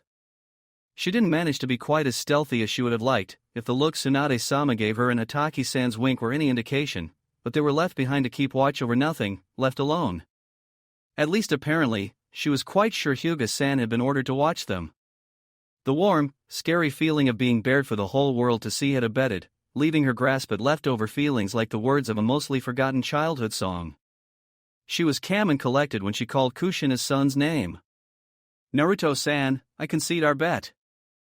The person I was talking of is Yuzuki Yugao, originally Uzumaki Yugao, a cousin of your late mother. Their fathers were half-brothers. We were all from the village of Yuzushiogakure that is no more. That was good, to the point and conclusive. My name, it used to be Tenko. She hadn't thought of Tenko for a long, long time. Naruto's face lit up like the sun. She wondered what it must be like, to be so uncomplicatedly happy. Tenko-chan? That's beautiful. Why did you change it? Did you know my mom? Were you friends? What is Yugao-san like? What happened to Yuzushiogakure? Why Yugao-san changed her name? Naruto fired questions until Tomiko, for she had great difficulty shedding the name that had made her anew, made the ANBU hand sign for quiet, and it, much to her surprise, worked. She would have to remember this. I was a friend of your mother's, yes. Also a distant relative, but only through marriage. We share not a drop of blood between us, she pointed out, but Naruto's eyes widened in a happier, for it had been so happy from begin. With grin split his face as he jumped and clung to Tomiko's neck like a leech. She swayed under the impact, trying to come up with something to say, and failed. I'm happy too sounded a bit trite in her ears, but enthusiasm wasn't for her. She could and often have faked it, but that would be even worse. Who cares about blood? Who did you marry, Tenko-chan? Are you still married? Naruto asked, turning his head like expecting a surprise husband to jump from behind the nearest shrub. My cousin married another cousin of your mother's, she answered in as dignified manner as she could, with an orange shinobi clinging to her neck, feet dangling off the ground. It had been a first cousin of hers and a second cousin twice removed of Kushina's, if she remembered right, but she didn't believe he would care of that detail. She wondered where she should keep her hands. So you are my cousin too? Naruto declared. Again Tomiko had nothing to say, so to avoid potentially uncomfortable silence she pushed him back to the ground and returned to the original questions. I don't know what Yugao is like nowadays, for I haven't had a conversation with her for 7 years.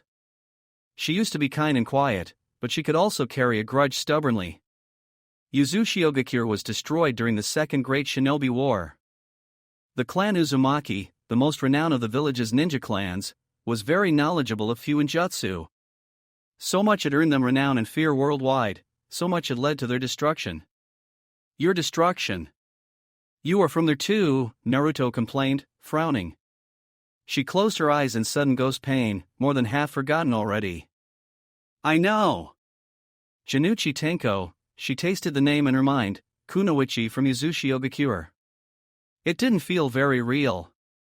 Her emotions were distant, frayed like she was, all she had once felt for the village of her birth, and Kushina expertly numbed. And still she prayed Naruto wouldn't ask again why Yugao had changed her name. It was a vain hope, that he wouldn't realize, but she still didn't want to be the one to voice it. It was close to the nightly hours when they reached the gates of Konoha the second day after leaving Takigakure's protected zone. The trees seemed to have a tint of red and orange in the rays of setting sun, like it was an autumn already, and the Hokage monument, what his face would one day grace, believe it, towered over the quieting village. Yeah, it's good to be home. Naruto shouted and stretched his muscles, popping his shoulders. Do we have time to have ramen before we go to the base? He asked Hibari-sensei, making his best puppy dog eyes, ready to plead and whine until she relented. But Hibari-sensei stopped in her tracks and frowned, and so did everyone else. Naruto-kun, we aren't going to the base. You are going to your home. Haven't you been listening at all? She asked. He pondered that for a while. They had been talking about how the evil overlord Danzo had gotten his just desserts, but they hadn't said anything about not letting him complete his training. The main gate marked the entrance to Konoha. They were marked with a giant character for fire, red against green and brick red with the gates and the Great Wall. Once the customer had been guided through the maze of little paths and roads, the final stretch of it was wide and well kept, modern, and the village beyond the gates seemed so open and inviting. The great gates were only ever closed during war or when the Hokage declared martial law, but they were still far from vulnerable, and Hibari-sensei had told Naruto that the two Chunin one could see at the gates were only there for the sake of appearances. He turned his head, trying to see the mystery guards, but they were better at hiding than the Taki shinobi had been. But it was the best training I ever got. I learned more about chakra control than in my whole time in the academy, and Team 7 and Hibari-sensei has wicked jutsu, and yeah, Danzo was a dick, but he is gone now. Can't I just complete my training with her? And Sai needs training too. He argued in distracted manner. He pointed at his partner in not crime who looked absurdly pleased to be dragged into the argument. People usually just preferred to back away. You have the capacity to be happy anywhere, don't you? Tsunade-bachan muttered and then grumbled something about evil mind control powers. Naruto kind of hoped he had those, it would be so cool. He could use them on Kyuubi and make it cough more chakra or something and not go on gloomily and doomily about how he was an insect and stuff. But he could be generous about it. He had kicked S-class missing mean ass and that was too cool for words. One step closer to his ultimate goal, second to none. I would like to keep training with Naruto in whatever capacity training can be arranged, Sai said, and gave Kakashi-sensei a meaningful look. Maybe it wasn't such a bad thing the secrecy was over after all, now he could introduce Sai to everyone. I can't take a fourth student to train, it would mess up my training schedule, Kakashi-sensei protested, his eyes on his small, orange book as he walked past them towards the gates. Naruto glared daggers at his back. You have a schedule? He challenged and then though something, genuinely bemused. You have been training us? When? Sai laughed. It sounded kind of creepy, but he was trying, honest, and it drowned Kakashi-sensei's yelp of protest. The two Chunin, a red-headed Inuzuka with his black dog at his feet and a woman in two big green coat who smelled like Kakai, bowed their heads respectively for Tsunade as the group walked in. Naruto inhaled deeply, it was good to be home. No other place smelled like Konoha, the right brands of sword oil and mink oil for leather and the delicious smells of street kitchens. He missed Fuchan, though. It was nice to meet other people like him, and he hadn't even needed to give her the kick of good sense to the behind. He hoped she managed to squeeze that babysitting mission out of her village administration. I'm gonna go meet with Sakura-chan and Sasuke first thing tomorrow, wanna come with me, Sai? He asked, extending his hand. That reminds me, I must talk with my cousin. Though I doubt anything has happened at all, Hinata-Heim is the sensible sort, Niji muttered under his breath. Day 18.4, Suborn Count 4. Recorded by the Surveillance Seal, Uzumaki Family History. Everything is happily over? Chapter 15, Epilogue, All That Ends Well. Sandaime Hokage Sarutobi Hiruzen leaned back in his chair and closed his eyes. Due to the importance of public appearance, as Hokage he couldn't break down in public. But his nerves had been strung high ever since he had sent Naruto to Root. It had gotten even worse after he had realized that maniac Danzo had sent the boy to assassinate the Jinchuriki, a village that was, if not exactly allied with Konoha then at least not an active enemy. When Naruto had bounced into his office like nothing had happened, talking a blue streak of Fuchan and Hibari-sensei and Sai and the most awesome training ever, it was all he could do to not cry out of sheer relief. He had apologized. The Hokage didn't owe an apology to any of his shinobi, but Sarutobi had owed one to Naruto. True to precedent, Naruto had forgiven as easily as he breathed. So this is over, at last.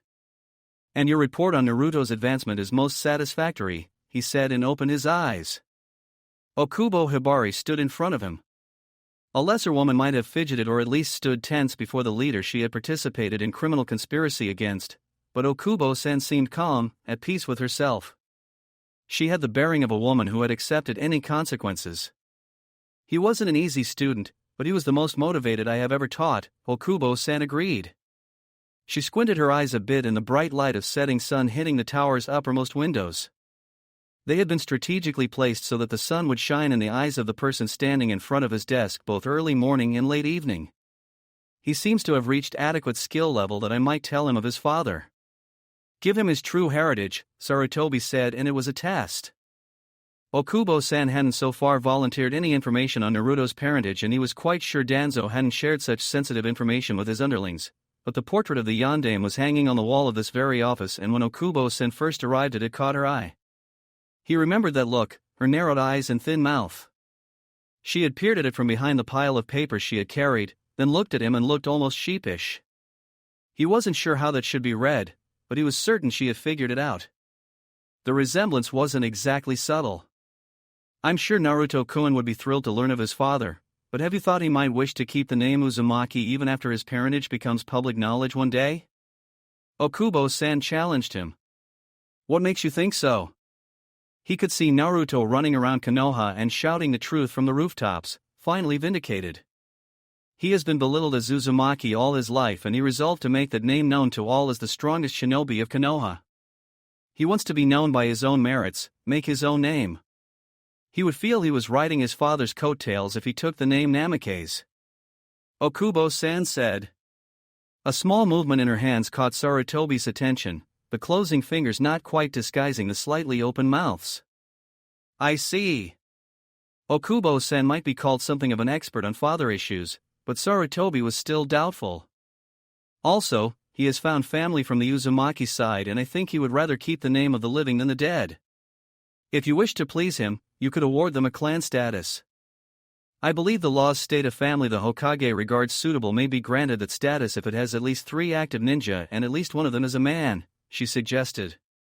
Sarutobi turned his head ever so slightly, looked past the woman in green jacket. The ANBU coat had been taken from her and his eyes glued to a Christmas card on the wall. It was a cheap thing, made of red cardboard, and he might not have saved it at all, let alone hang on his office's wall, had it not been from his son. They were so estranged these days, long hours kept and bitter words said that couldn't be taken back, and so the little thing was precious to him. In white and red ink, the card read Rikuto Sennin's words, "Blessed is the season which engages the whole world in a conspiracy of love." Here, Sarutobi suspected, was such a conspiracy going on. A conspiracy to give Naruto a family. 3 active ninja? He asked, already considering the paperwork he wouldn't mind overmuch this time. Naruto-kun claims Tenko-san is family through marriage, and that is his prerogative. I also believe Uzumaki Yugao-san will be converted to his point of view before long. Okubo-san's mouth turned into a subdued, yet exalted line. A conspiracy of love indeed. Sarutobi's face didn't reveal his feelings, but he was tempted to lay his head in his hands and groan. Junichi Tenko, another of his ANBU involved with Root. She had defected literally the last moment, after the fight against Akatsuki, and the last-minute salvage of Konoha's relations with Takigakure were already over. He wasn't entirely sure her change of heart could be trusted. But on the other hand, she was Naruto's kin. Distant kin. Surely Sarutobi knew his family tree, and not even blood, but he knew Naruto well enough that he also knew it didn't matter the slightest to the young boy. He had family now, and he would never forgive Sarutobi if that family was handed over to Ibiki-san. The fact remained that if anyone was capable of converting enemies of state so casually, it was Naruto. Had Danzo still been in a state where he might have benefited of it, Sarutobi would have been tempted to lock him in a closet with Naruto, just for science's sake, to resolve that age-old problem. What happens when an unstoppable force meets an unmovable object? I will consider the matter. Now, regarding your participation in Ruth, gave Okubo-san time to get nervous, but she didn't bat an eye. Sarutobi was an old wolf, old fox being an unpopular phrase in Konoha these days for obvious reasons, and he had other ways to observe living beings than simply his eyes.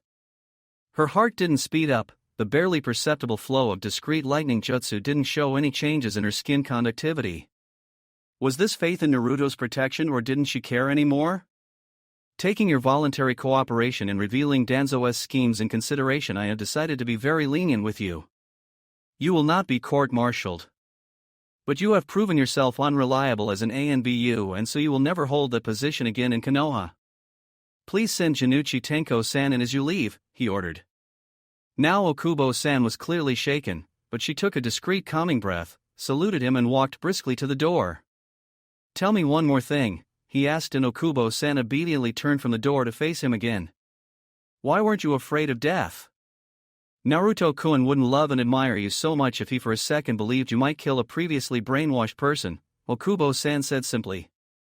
That comment cut like the sharpest wind jutsu, with so thin a blade the pain took seconds to register. Sarutobi was well aware he wasn't worthy of such trust. He gestured for the woman to go without a further word, and once the door was shut with a silent click, he allowed himself to lean back in his chair and sigh. He had to think of the positives, he told himself. The operation itself had been a success. They had taken Danzo and his old teammates by surprise, and while this hurt, it was necessary hurt, like removing bandage glued to the skin by dried blood. Koharu and Hamura were under house arrest, and Danzo Sarutobi still wasn't completely certain what had happened to him was an accident, but he was going to let the matter slide without formal investigation. Naruto was back in good health and Tsunade wasn't going to geld him. All was well that ended well, even if the journey there was a bit morally ambiguous. So, Clan Uzumaki? He wouldn't even create a new clan, simply revive an old and prestigious one. Naruto had clearly proved himself worthy of that legacy, even if he didn't know enough of the family craft to seal a paper bag shut. Proud wasn't enough to describe Sarutobi's feelings when he read the report on Naruto Okubo-san had calmly provided on top of a very classified pile. And to think he had, with some help provided by Hyuga-san and Nakamura-san, killed Haiten of Akatsuki. The same boy who had passed the preliminaries of Chunin exams by farting in the academy graduation exam without knowing how to make a bunshin. This proved he had been right all along. All Naruto needed was for someone to give him a chance. He would let Naruto decide what name he wished to go by, but he had a feeling Okubo-san had anticipated the boy's preference correctly. He waited for Januchi-san to arrive, but when his door opened, the one standing in the doorway was Yamato-san in full ANBU regalia. His hair was in wild disarray, there was a deep scratch in his mask and his jacket had reddish spots to it, like someone had tried to wash away bloodstains without soap. "What happened to you, Lynx?" he asked. Yamato-san's shoulders slumped. "I blame Jashin," he said. "Pink!" he cried, shaking his head. Sarutobi was beginning to wonder if anyone had anything to report he wanted to hear this evening. Hyuga Niji returned from the mission straight to his clan's compound. It was a beautiful, tranquil place, the main building surrounded by a big Jukiyama-style garden with several carp ponds and little streams, great stone lanterns placed near them. Green shrubs blocked the view from the surrounding smaller buildings and the main house, allowing an illusion of privacy, but in the Hyuga compound it was just that, an illusion.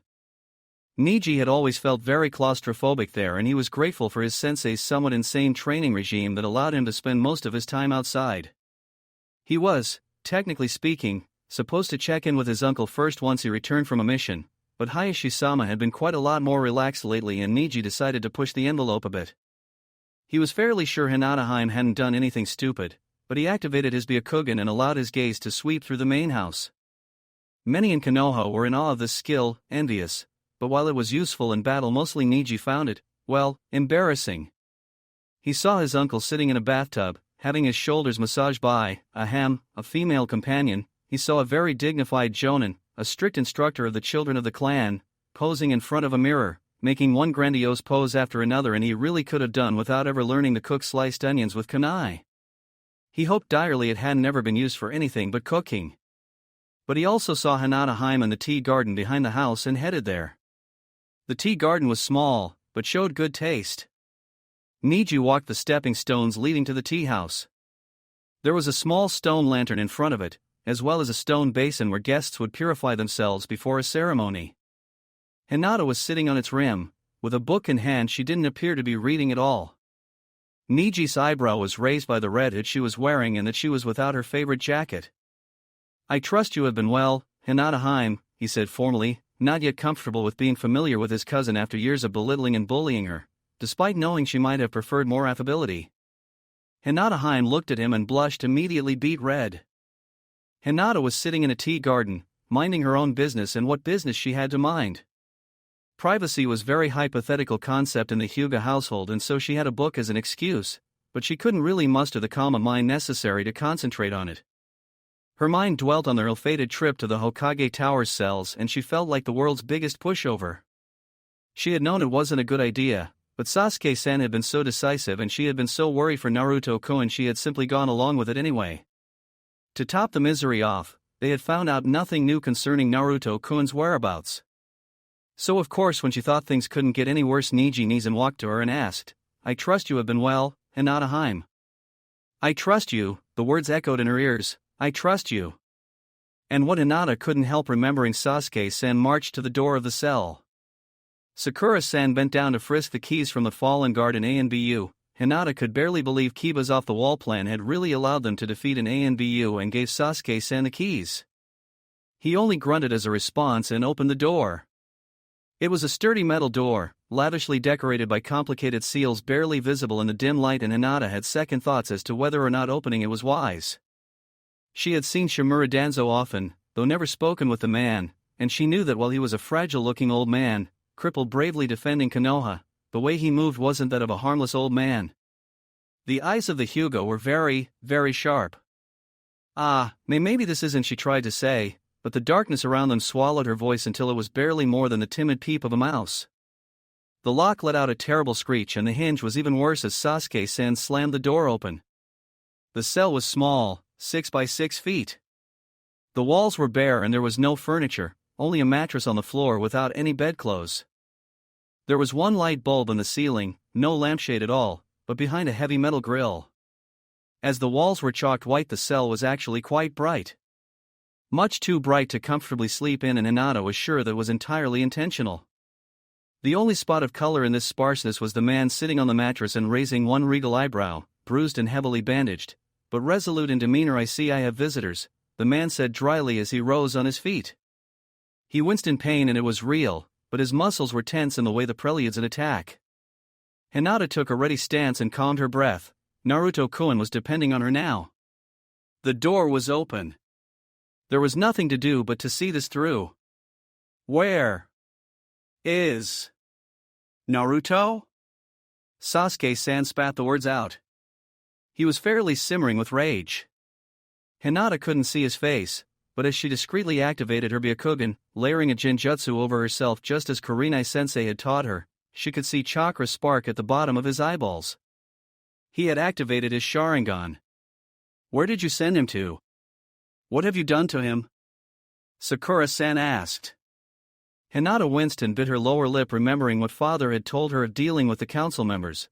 One should never show how interested they were, that was only going to raise the price. She gave Sakura-san as discreet a tug as she could and made a hand sign for silence at such an angle that Shimura-san shouldn't be able to see it. Sakura-san paid her no attention. "How rebellious of you, barging into the cell of our esteemed Hokage's prisoner," Shimura-san said. Butter wouldn't have melted in his mouth. Hinata wouldn't have been surprised if pearl fell from his lips. "So you wish to know where I sent our village's dirty little secret, dear children? I sent him to do the work he was born to do. Naruto isn't anyone's dirty little secret.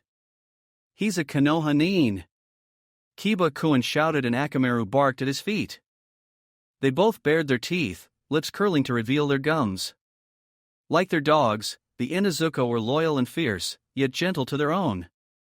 Kiba-kun had found out she loved Naruto-kun, and he had promised to keep it a secret. He was the best friend Hinata had ever had. But the secrets I could share with you, children of Konoha. For example, young Sasuke, Shimura-san begun, and Hinata's heart jumped to her throat, beating like the wings of a little bird trying to escape.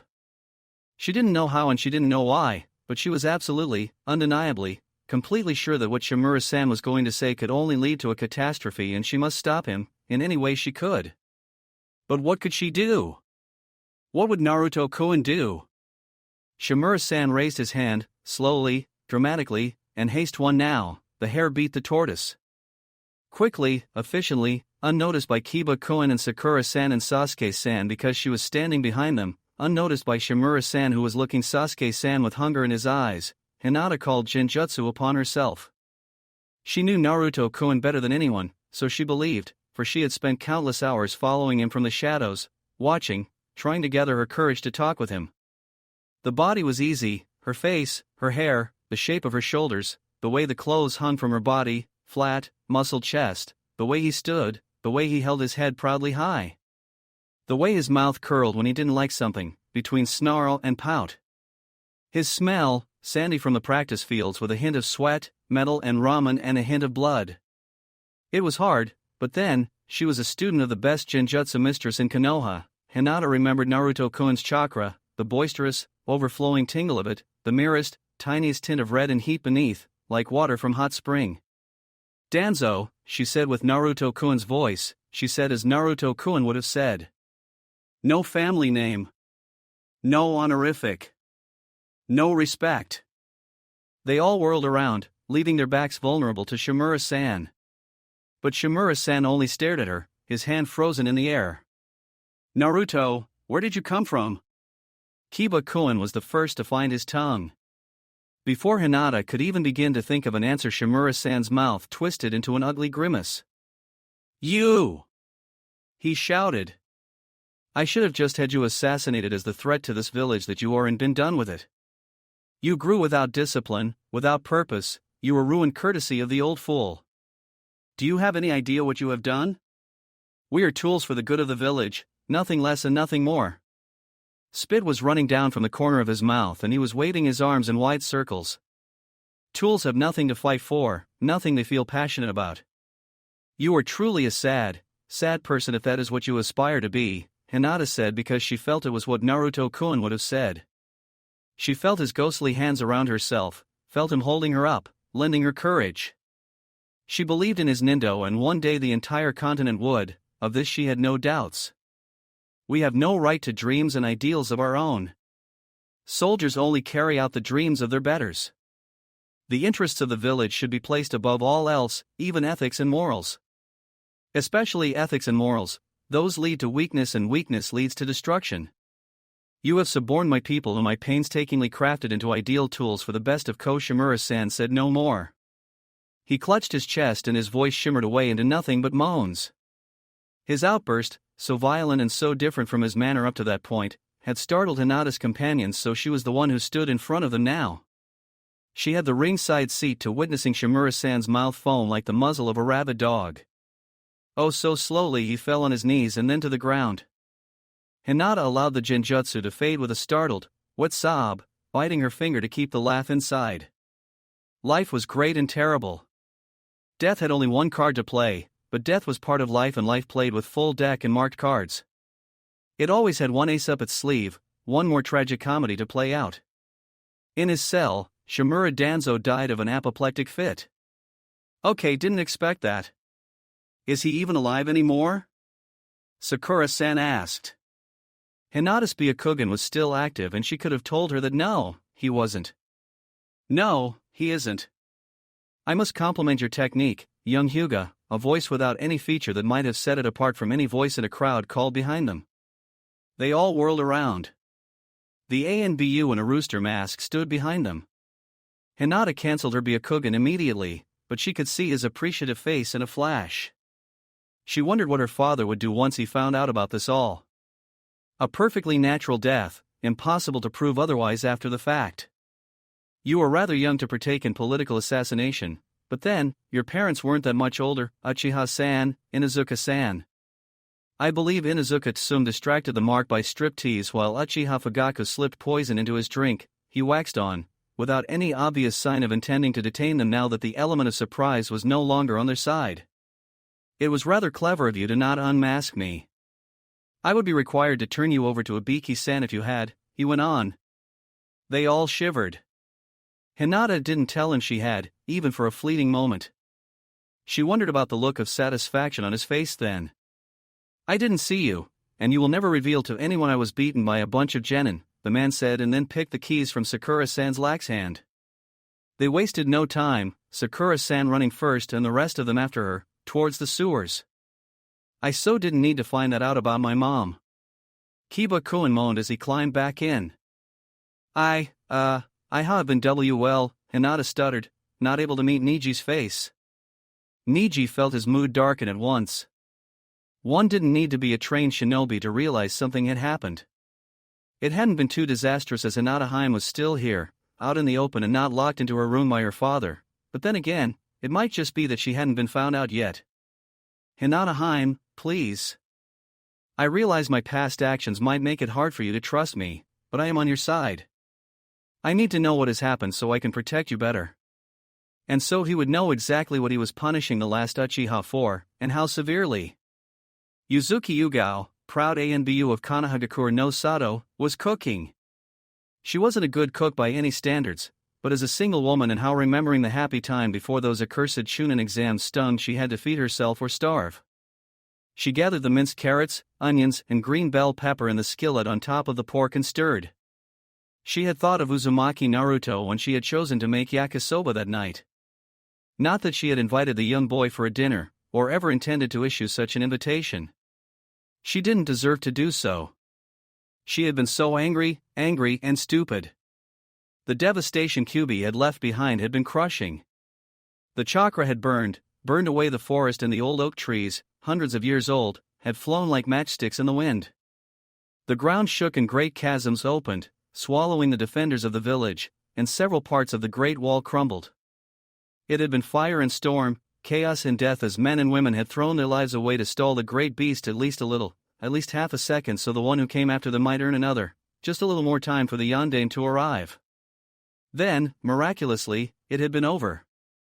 Yugao, thrown aside by a careless swish of a great tail, not even worth an afterthought, had wandered towards the place she had last seen the yondaime, only to happen upon a red-haired body. She wasn't alone there, of course. At that time the place was swarming with people running away and shouting and crying. And there lay Uzumaki Kushina, her hair red and the grass red under her and the reddest of all her stomach, cruelly torn open. The cry of a child reached her ears. There had been rumors of Kushina back in Uzushi-Ogakure, how she was the one. Yugao hadn't known what to think and she hadn't wanted to ask, hadn't known how to ask. Now she knew and the worst had happened. Kushina was dead, their beloved yondaime was dead. Hell, it would have been easier to count those who weren't in her shell-shocked eyes. And there had been a baby. Yugao hadn't ever thought Naruto-san was the Kyuubi or any such rubbish. She was from Uzushi-Ogakure, she knew better. But she hadn't wanted to have anything to do with the boy either, had gone as far as to change her name. From Spiral or Whirlpool, the kanji in her name had changed into the 4th month of the lunar calendar. It had gone well with the kanji for her first name, Moonflower. She had given up the name of her forefathers and pride hadn't allowed her to recant that decision even after the truly terrible nightmare where all her ancestors had reviled her for disowning them. Now she knew her folly. It hadn't been one great epiphany, but silently rising tide of shame ever since the Chunin exams where Uzumaki Naruto had been thrust to her face. She had neglected a child of her adored Nei-chan for nothing but a petty need to have someone to blame. She hadn't really carried a grudge all these years, but she had been so busy fulfilling her duty as an ANBU and so wrapped in her romance she hadn't given Naruto-san much thought. And now that she had, it was too late. She hadn't stood by Naruto-san's side when he had been in need and thus she didn't deserve the privilege now that he had plenty and then there had been a massive operation against the root. Danzo-san had been the first to fall from grace and there were rumors of the Hokage having his entire council thoroughly vetted. Those in the know had whispered Uzumaki, how he had somehow been in the eye of the storm when was there a village-wide conspiracy he wasn't part of, somehow. They whispered how he had gone missing and Senju Tsunade-sama had burst into the Hokage's office and threatened to geld him. Yugao had been beside herself with worry, trying to scavenge what little pieces of information she could get her hands on, and this evening Naruto-san had finally returned. I only needed to know he would be alright, she told the bowl of ramen she was cooking. Predictably it didn't answer her. Talking to inanimate objects was bad, but if they started talking back then you were in trouble. She added noodles to the skillet, poured water over them and covered the skillet, turning down the heat to low and steamed for a few minutes. That was when someone knocked on her door. She wasn't expecting anyone. This was Konoha, but a careless ANBU was soon a dead ANBU and so Yugao didn't go straight to the door, but rather to a small cupboard to the left of it. There was a small periscope that allowed her to see who was at the door without standing in front of the peephole and leaving her vulnerable to a stab. There, in front of her house in the long shadows, stood a genin in a bright orange jumpsuit with a dark-haired boy who at first glance looked eerily similar to Uchiha Sasuke right beside him. Uzumaki Naruto. Yugao was certain that like the sun would rise again the next morning and the moon she had named herself after would wane and the fill out again that Naruto-san knew. Somehow he found out and now he was here to demand an explanation. It was like a sentence and Yugao was a lawful woman who believed in serving what she had reaped. She stepped back into the hallway, inhaled once, plastered a pleasant look on her face and opened the door. What a nice surprise, Uzumaki-san. Would you care to come in? She asked. She hadn't intended to say that, but then she hadn't had the faintest clue what she could say to the child she had disowned. Of course. That's why I came here. This is Sai, he's my friend, Naruto-san said and stepped in, dragging the boy named Sai with him. Sai-san gave her a wary look and she turned her hands palms outward, a subtly submissive gesture. She didn't harbor any evil intentions towards Naruto. Yugao-san, I heard from Tenko-chan you are actually Uzumaki, Naruto-san started before she could even close the door behind them. Yugao froze with her hand on the doorknob, wondering what to say, what she could say. There were so many apologies, but what she blurted out was, Januchi Tenko? But she is dead. No, she was just grabbed by that bastard Danzo. She went by Tomiko for years, I think, but she is alright now. She promised to pay you a visit. Naruto fidgeted, scraping the carpet with his feet. He hadn't even taken his sandals off yet. So, are you my cousin? His blue eyes were shining. Yugao looked into those eyes and she realized they were shining not from happiness, but because of tears held back. There was a grim determination frozen in Naruto-san's silly grin, and suddenly Yugao realized just how much courage this must have taken, to come and knock to the door of the woman who had made very clear she wanted nothing to do with him. But she did, oh how she did now. Without thinking about what she was doing, she gathered Naruto-san into her arms. Questions about Tenko could wait, this couldn't. Yes, I am. I am so terribly sorry I have been such a disappointment as a relative, Uzumaki-san. I hope you will find it in your heart to forgive me one day, she pleaded. Naruto shuddered in her arms, and then something changed. She couldn't see it, but she could feel, it was like the sun was shining after a rainy day. Naruto stepped back and clasped his hands behind his back as he made the introductions. That's great. I'm Uzumaki Naruto, my likes are my friends and Hibari-sensei and Kakashi-sensei, gardening and Sakura-chan and ramen. My dislikes are idiot people who judge others for something that isn't their fault, brainwashing masterminds and idiot parents who get women pregnant and then leave them to raise their children alone in a hostile village, and the time it takes for instant ramen to cook, and my dream is to become the greatest Hokage ever and protect everyone in Konoha. Yugao was taken aback by this info dump, and she fleetingly wondered why the fathers of illegitimate children would annoy Naruto-san so, but what truly shook her to the core, what made her feel both better and yet a complete heel, that's it. You just forgive me like I did nothing? Though that had been the problem, hadn't it? She had done exactly nothing for so many years. Naruto looked up at her, frowning yet not angry. Well, you are really sorry now, aren't you? I could carry grudge and sulk a few years, I guess, but that I couldn't be family with you, so I would only hurt myself. Hate is like that, it never does any good to anyone.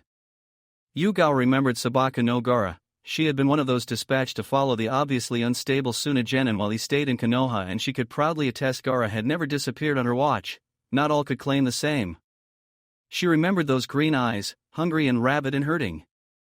Eyes that hadn't learned hate only hurt in the long run like vinegar poured on open wound. She hadn't known why a boy so young would have eyes like those back then, but in hindsight we didn't deserve you, but I'm glad we have you anyway, she said. Naruto-san seemed taken aback by this, and Sai-san muttered something about a compliment plan and desensitization, but before she could ask, a girl's voice hollered from the street outside. Uzumaki Naruto, you utter jerk! Shouted one Haruno Sakura and ran straight into Yugao's house without asking for permission, tackling Naruto with a flying hug so he fell against Yugao and would have fallen on the floor if she hadn't caught him. Sakura-chan, Naruto-san mumbled as Haruno-san fisted the front of his jumpsuit and burrowed her head against his shoulder. You utter jerk, you disappear for days and we have to hear from Kakashi-sensei you are back because you can't come to us. Oh no, and why didn't you tell us about Kyuubi? Did you really think we could ever hate you? You inconsiderate ass, never make us worry so again.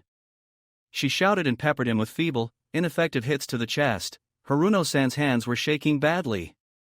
Naruto-san looked like someone had hit him over the head with a hammer. Saw Sakura-chan? Why you know about, he stuttered, red as a tomato. Yes, we do now. Niji-san figured the truth out, said Uchiha Sasuke, who entered her house in a much more dignified manner, greeting her briefly and taking his shoes off. You are our teammate, didn't you think we would worry when you disappeared like that? Kami-sama knows some feeble old grandmother could have beaten you to death with a spatula. His voice was drier than Suna's desert. Naruto-san sputtered, now in anger, but before he could say a word Yugao laughed. It was years of pain she had clutched close to her chest now released. Only when Naruto-san touched her face did she realize she was crying, and she didn't care a whit. What is that smell? Haruno-san asked. It was then that Yugao remembered the dinner she had left simmering under a cover. My yakisoba, she managed to sob. Naruto-san was distraught over ramen being burned, and Yugao laughed some more. The people of Konoha had poured vinegar on their wounds far too long. Now it was finally time to heal. What happened to them ever after? Nakamura Fu. In the end, Fu was allowed to take that trip with Naruto. It was kind of a long story, but it boiled down on her Kage having it with parental complaints. Fu attempted the sit-out strike without actually sitting on the desk in the mission office, and much to her surprise she was indulged, either out of sheer surprise, or because the issue wasn't important enough to antagonize the precious living weapon over, or both. It was ironic that once she had decided to do her own thing, she managed to get the approval of both Yukimura-sensei and Nishimura Oboasama. Her teacher thought her childish cheerfulness a good sign, and her caretaker found her feminine interest in children appropriate. Encouraged, Fu decided to continue this in between serious missions as long as she could get away with it. It turned out to be for 2 months and 7 D ranks. The children didn't complain, but the parents were petrified. The Takigakure Parents Association drowned the village administration with complaints and petitions until the Kage bribed Fu to give up D ranks by allowing her to journey to Sunagakure under her teacher's surveillance. Gaara was bemused when Naruto dragged Fu to him for introductions, but they ended up getting along quite well. Naruto and Yukimura-sensei got along well enough, much to Fu's relief. Tomiko Januchi Tenko. Tenko had been declared MIA and later Kia 7 years earlier, so re-entering her into the village registry was a bureaucratic nightmare. She got away with, technically speaking, having gone missing with a slap to the wrist, thanks to Sarutobi still feeling guilty over his actions regarding Naruto and Naruto's support of her, but she was on parole for a year. She didn't mind. She changed her name to Uzumaki, got reacquainted with Uzumaki Yugao, and attended counseling under the supervision of Senju Tsunade. Yamanaka Fu was given parole, along with Januchi Tenko, Okubo Hibari, and Sai. After his parole was over, he journeyed to Kumogakure to apologize to Nagaki Mika and the son he had never known. His son, Nagaki Hiro, turned out to be a blacksmith's apprentice instead of an aspiring shinobi. This was as much as he found out before Mika chased him away from her home with shuriken, kunai, a frying pan, ninja wire, creative use of genjutsu and expletives that would have turned Heiden's ears blue. Fu ended up making 6 trips to Kumo. The first 2 times Mika tried to kill him, the third to geld him. The fourth she yelled at him, the fifth she first yelled and then slept with him. This led to her becoming pregnant, again, and when Fu attempted to apologize for the 6th time, she held him at sword point and demanded he make an honest woman out of her. He was more than glad to do so. Mika finally accepted apology number 27. Sai. When Uzumaki Naruto introduced Sai to his teammates, he managed to insult them both by calling Sakura ugly and Sasuke dull. His first attempt at friendly banter was an epic fail. He occasionally trained with Team Kakashi, and those occasions got pretty regular once Naruto learned that he only had to sing Hibari-sensei's praises for Kakashi to get annoyed and determined to outdo her at least for that day. Sai attempted to befriend Nara Shikamaru in an attempt to gain intel on how to prevent Naruto from turning into a Shikamaru, much to the young Chunin's annoyance, and Yamanaka Ino was convinced that Sai was flirting with her, but Sai's opinion on this has not been asked. Okubo Hibari. Okubo Hibari hadn't at any point disappeared from the official ANBU, so her reintegration to the village wasn't a problem, but she was made to resign from her position as a punishment for taking part in a criminal conspiracy. This made her feel rather naked and disjointed, but she braved the village without her mask and befriended Yumino Irika, who she bonded with over Naruto and his training.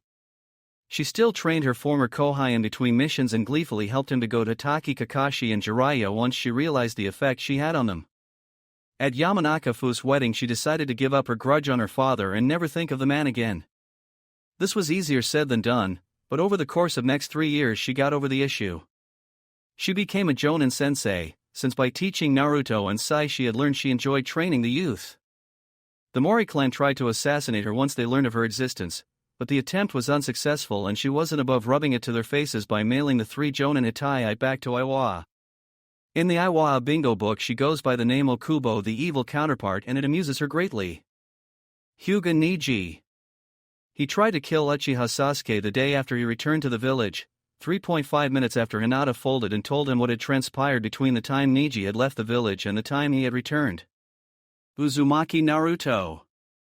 Naruto became the first and only person ever who could honestly claim to have benefited from his time in the route.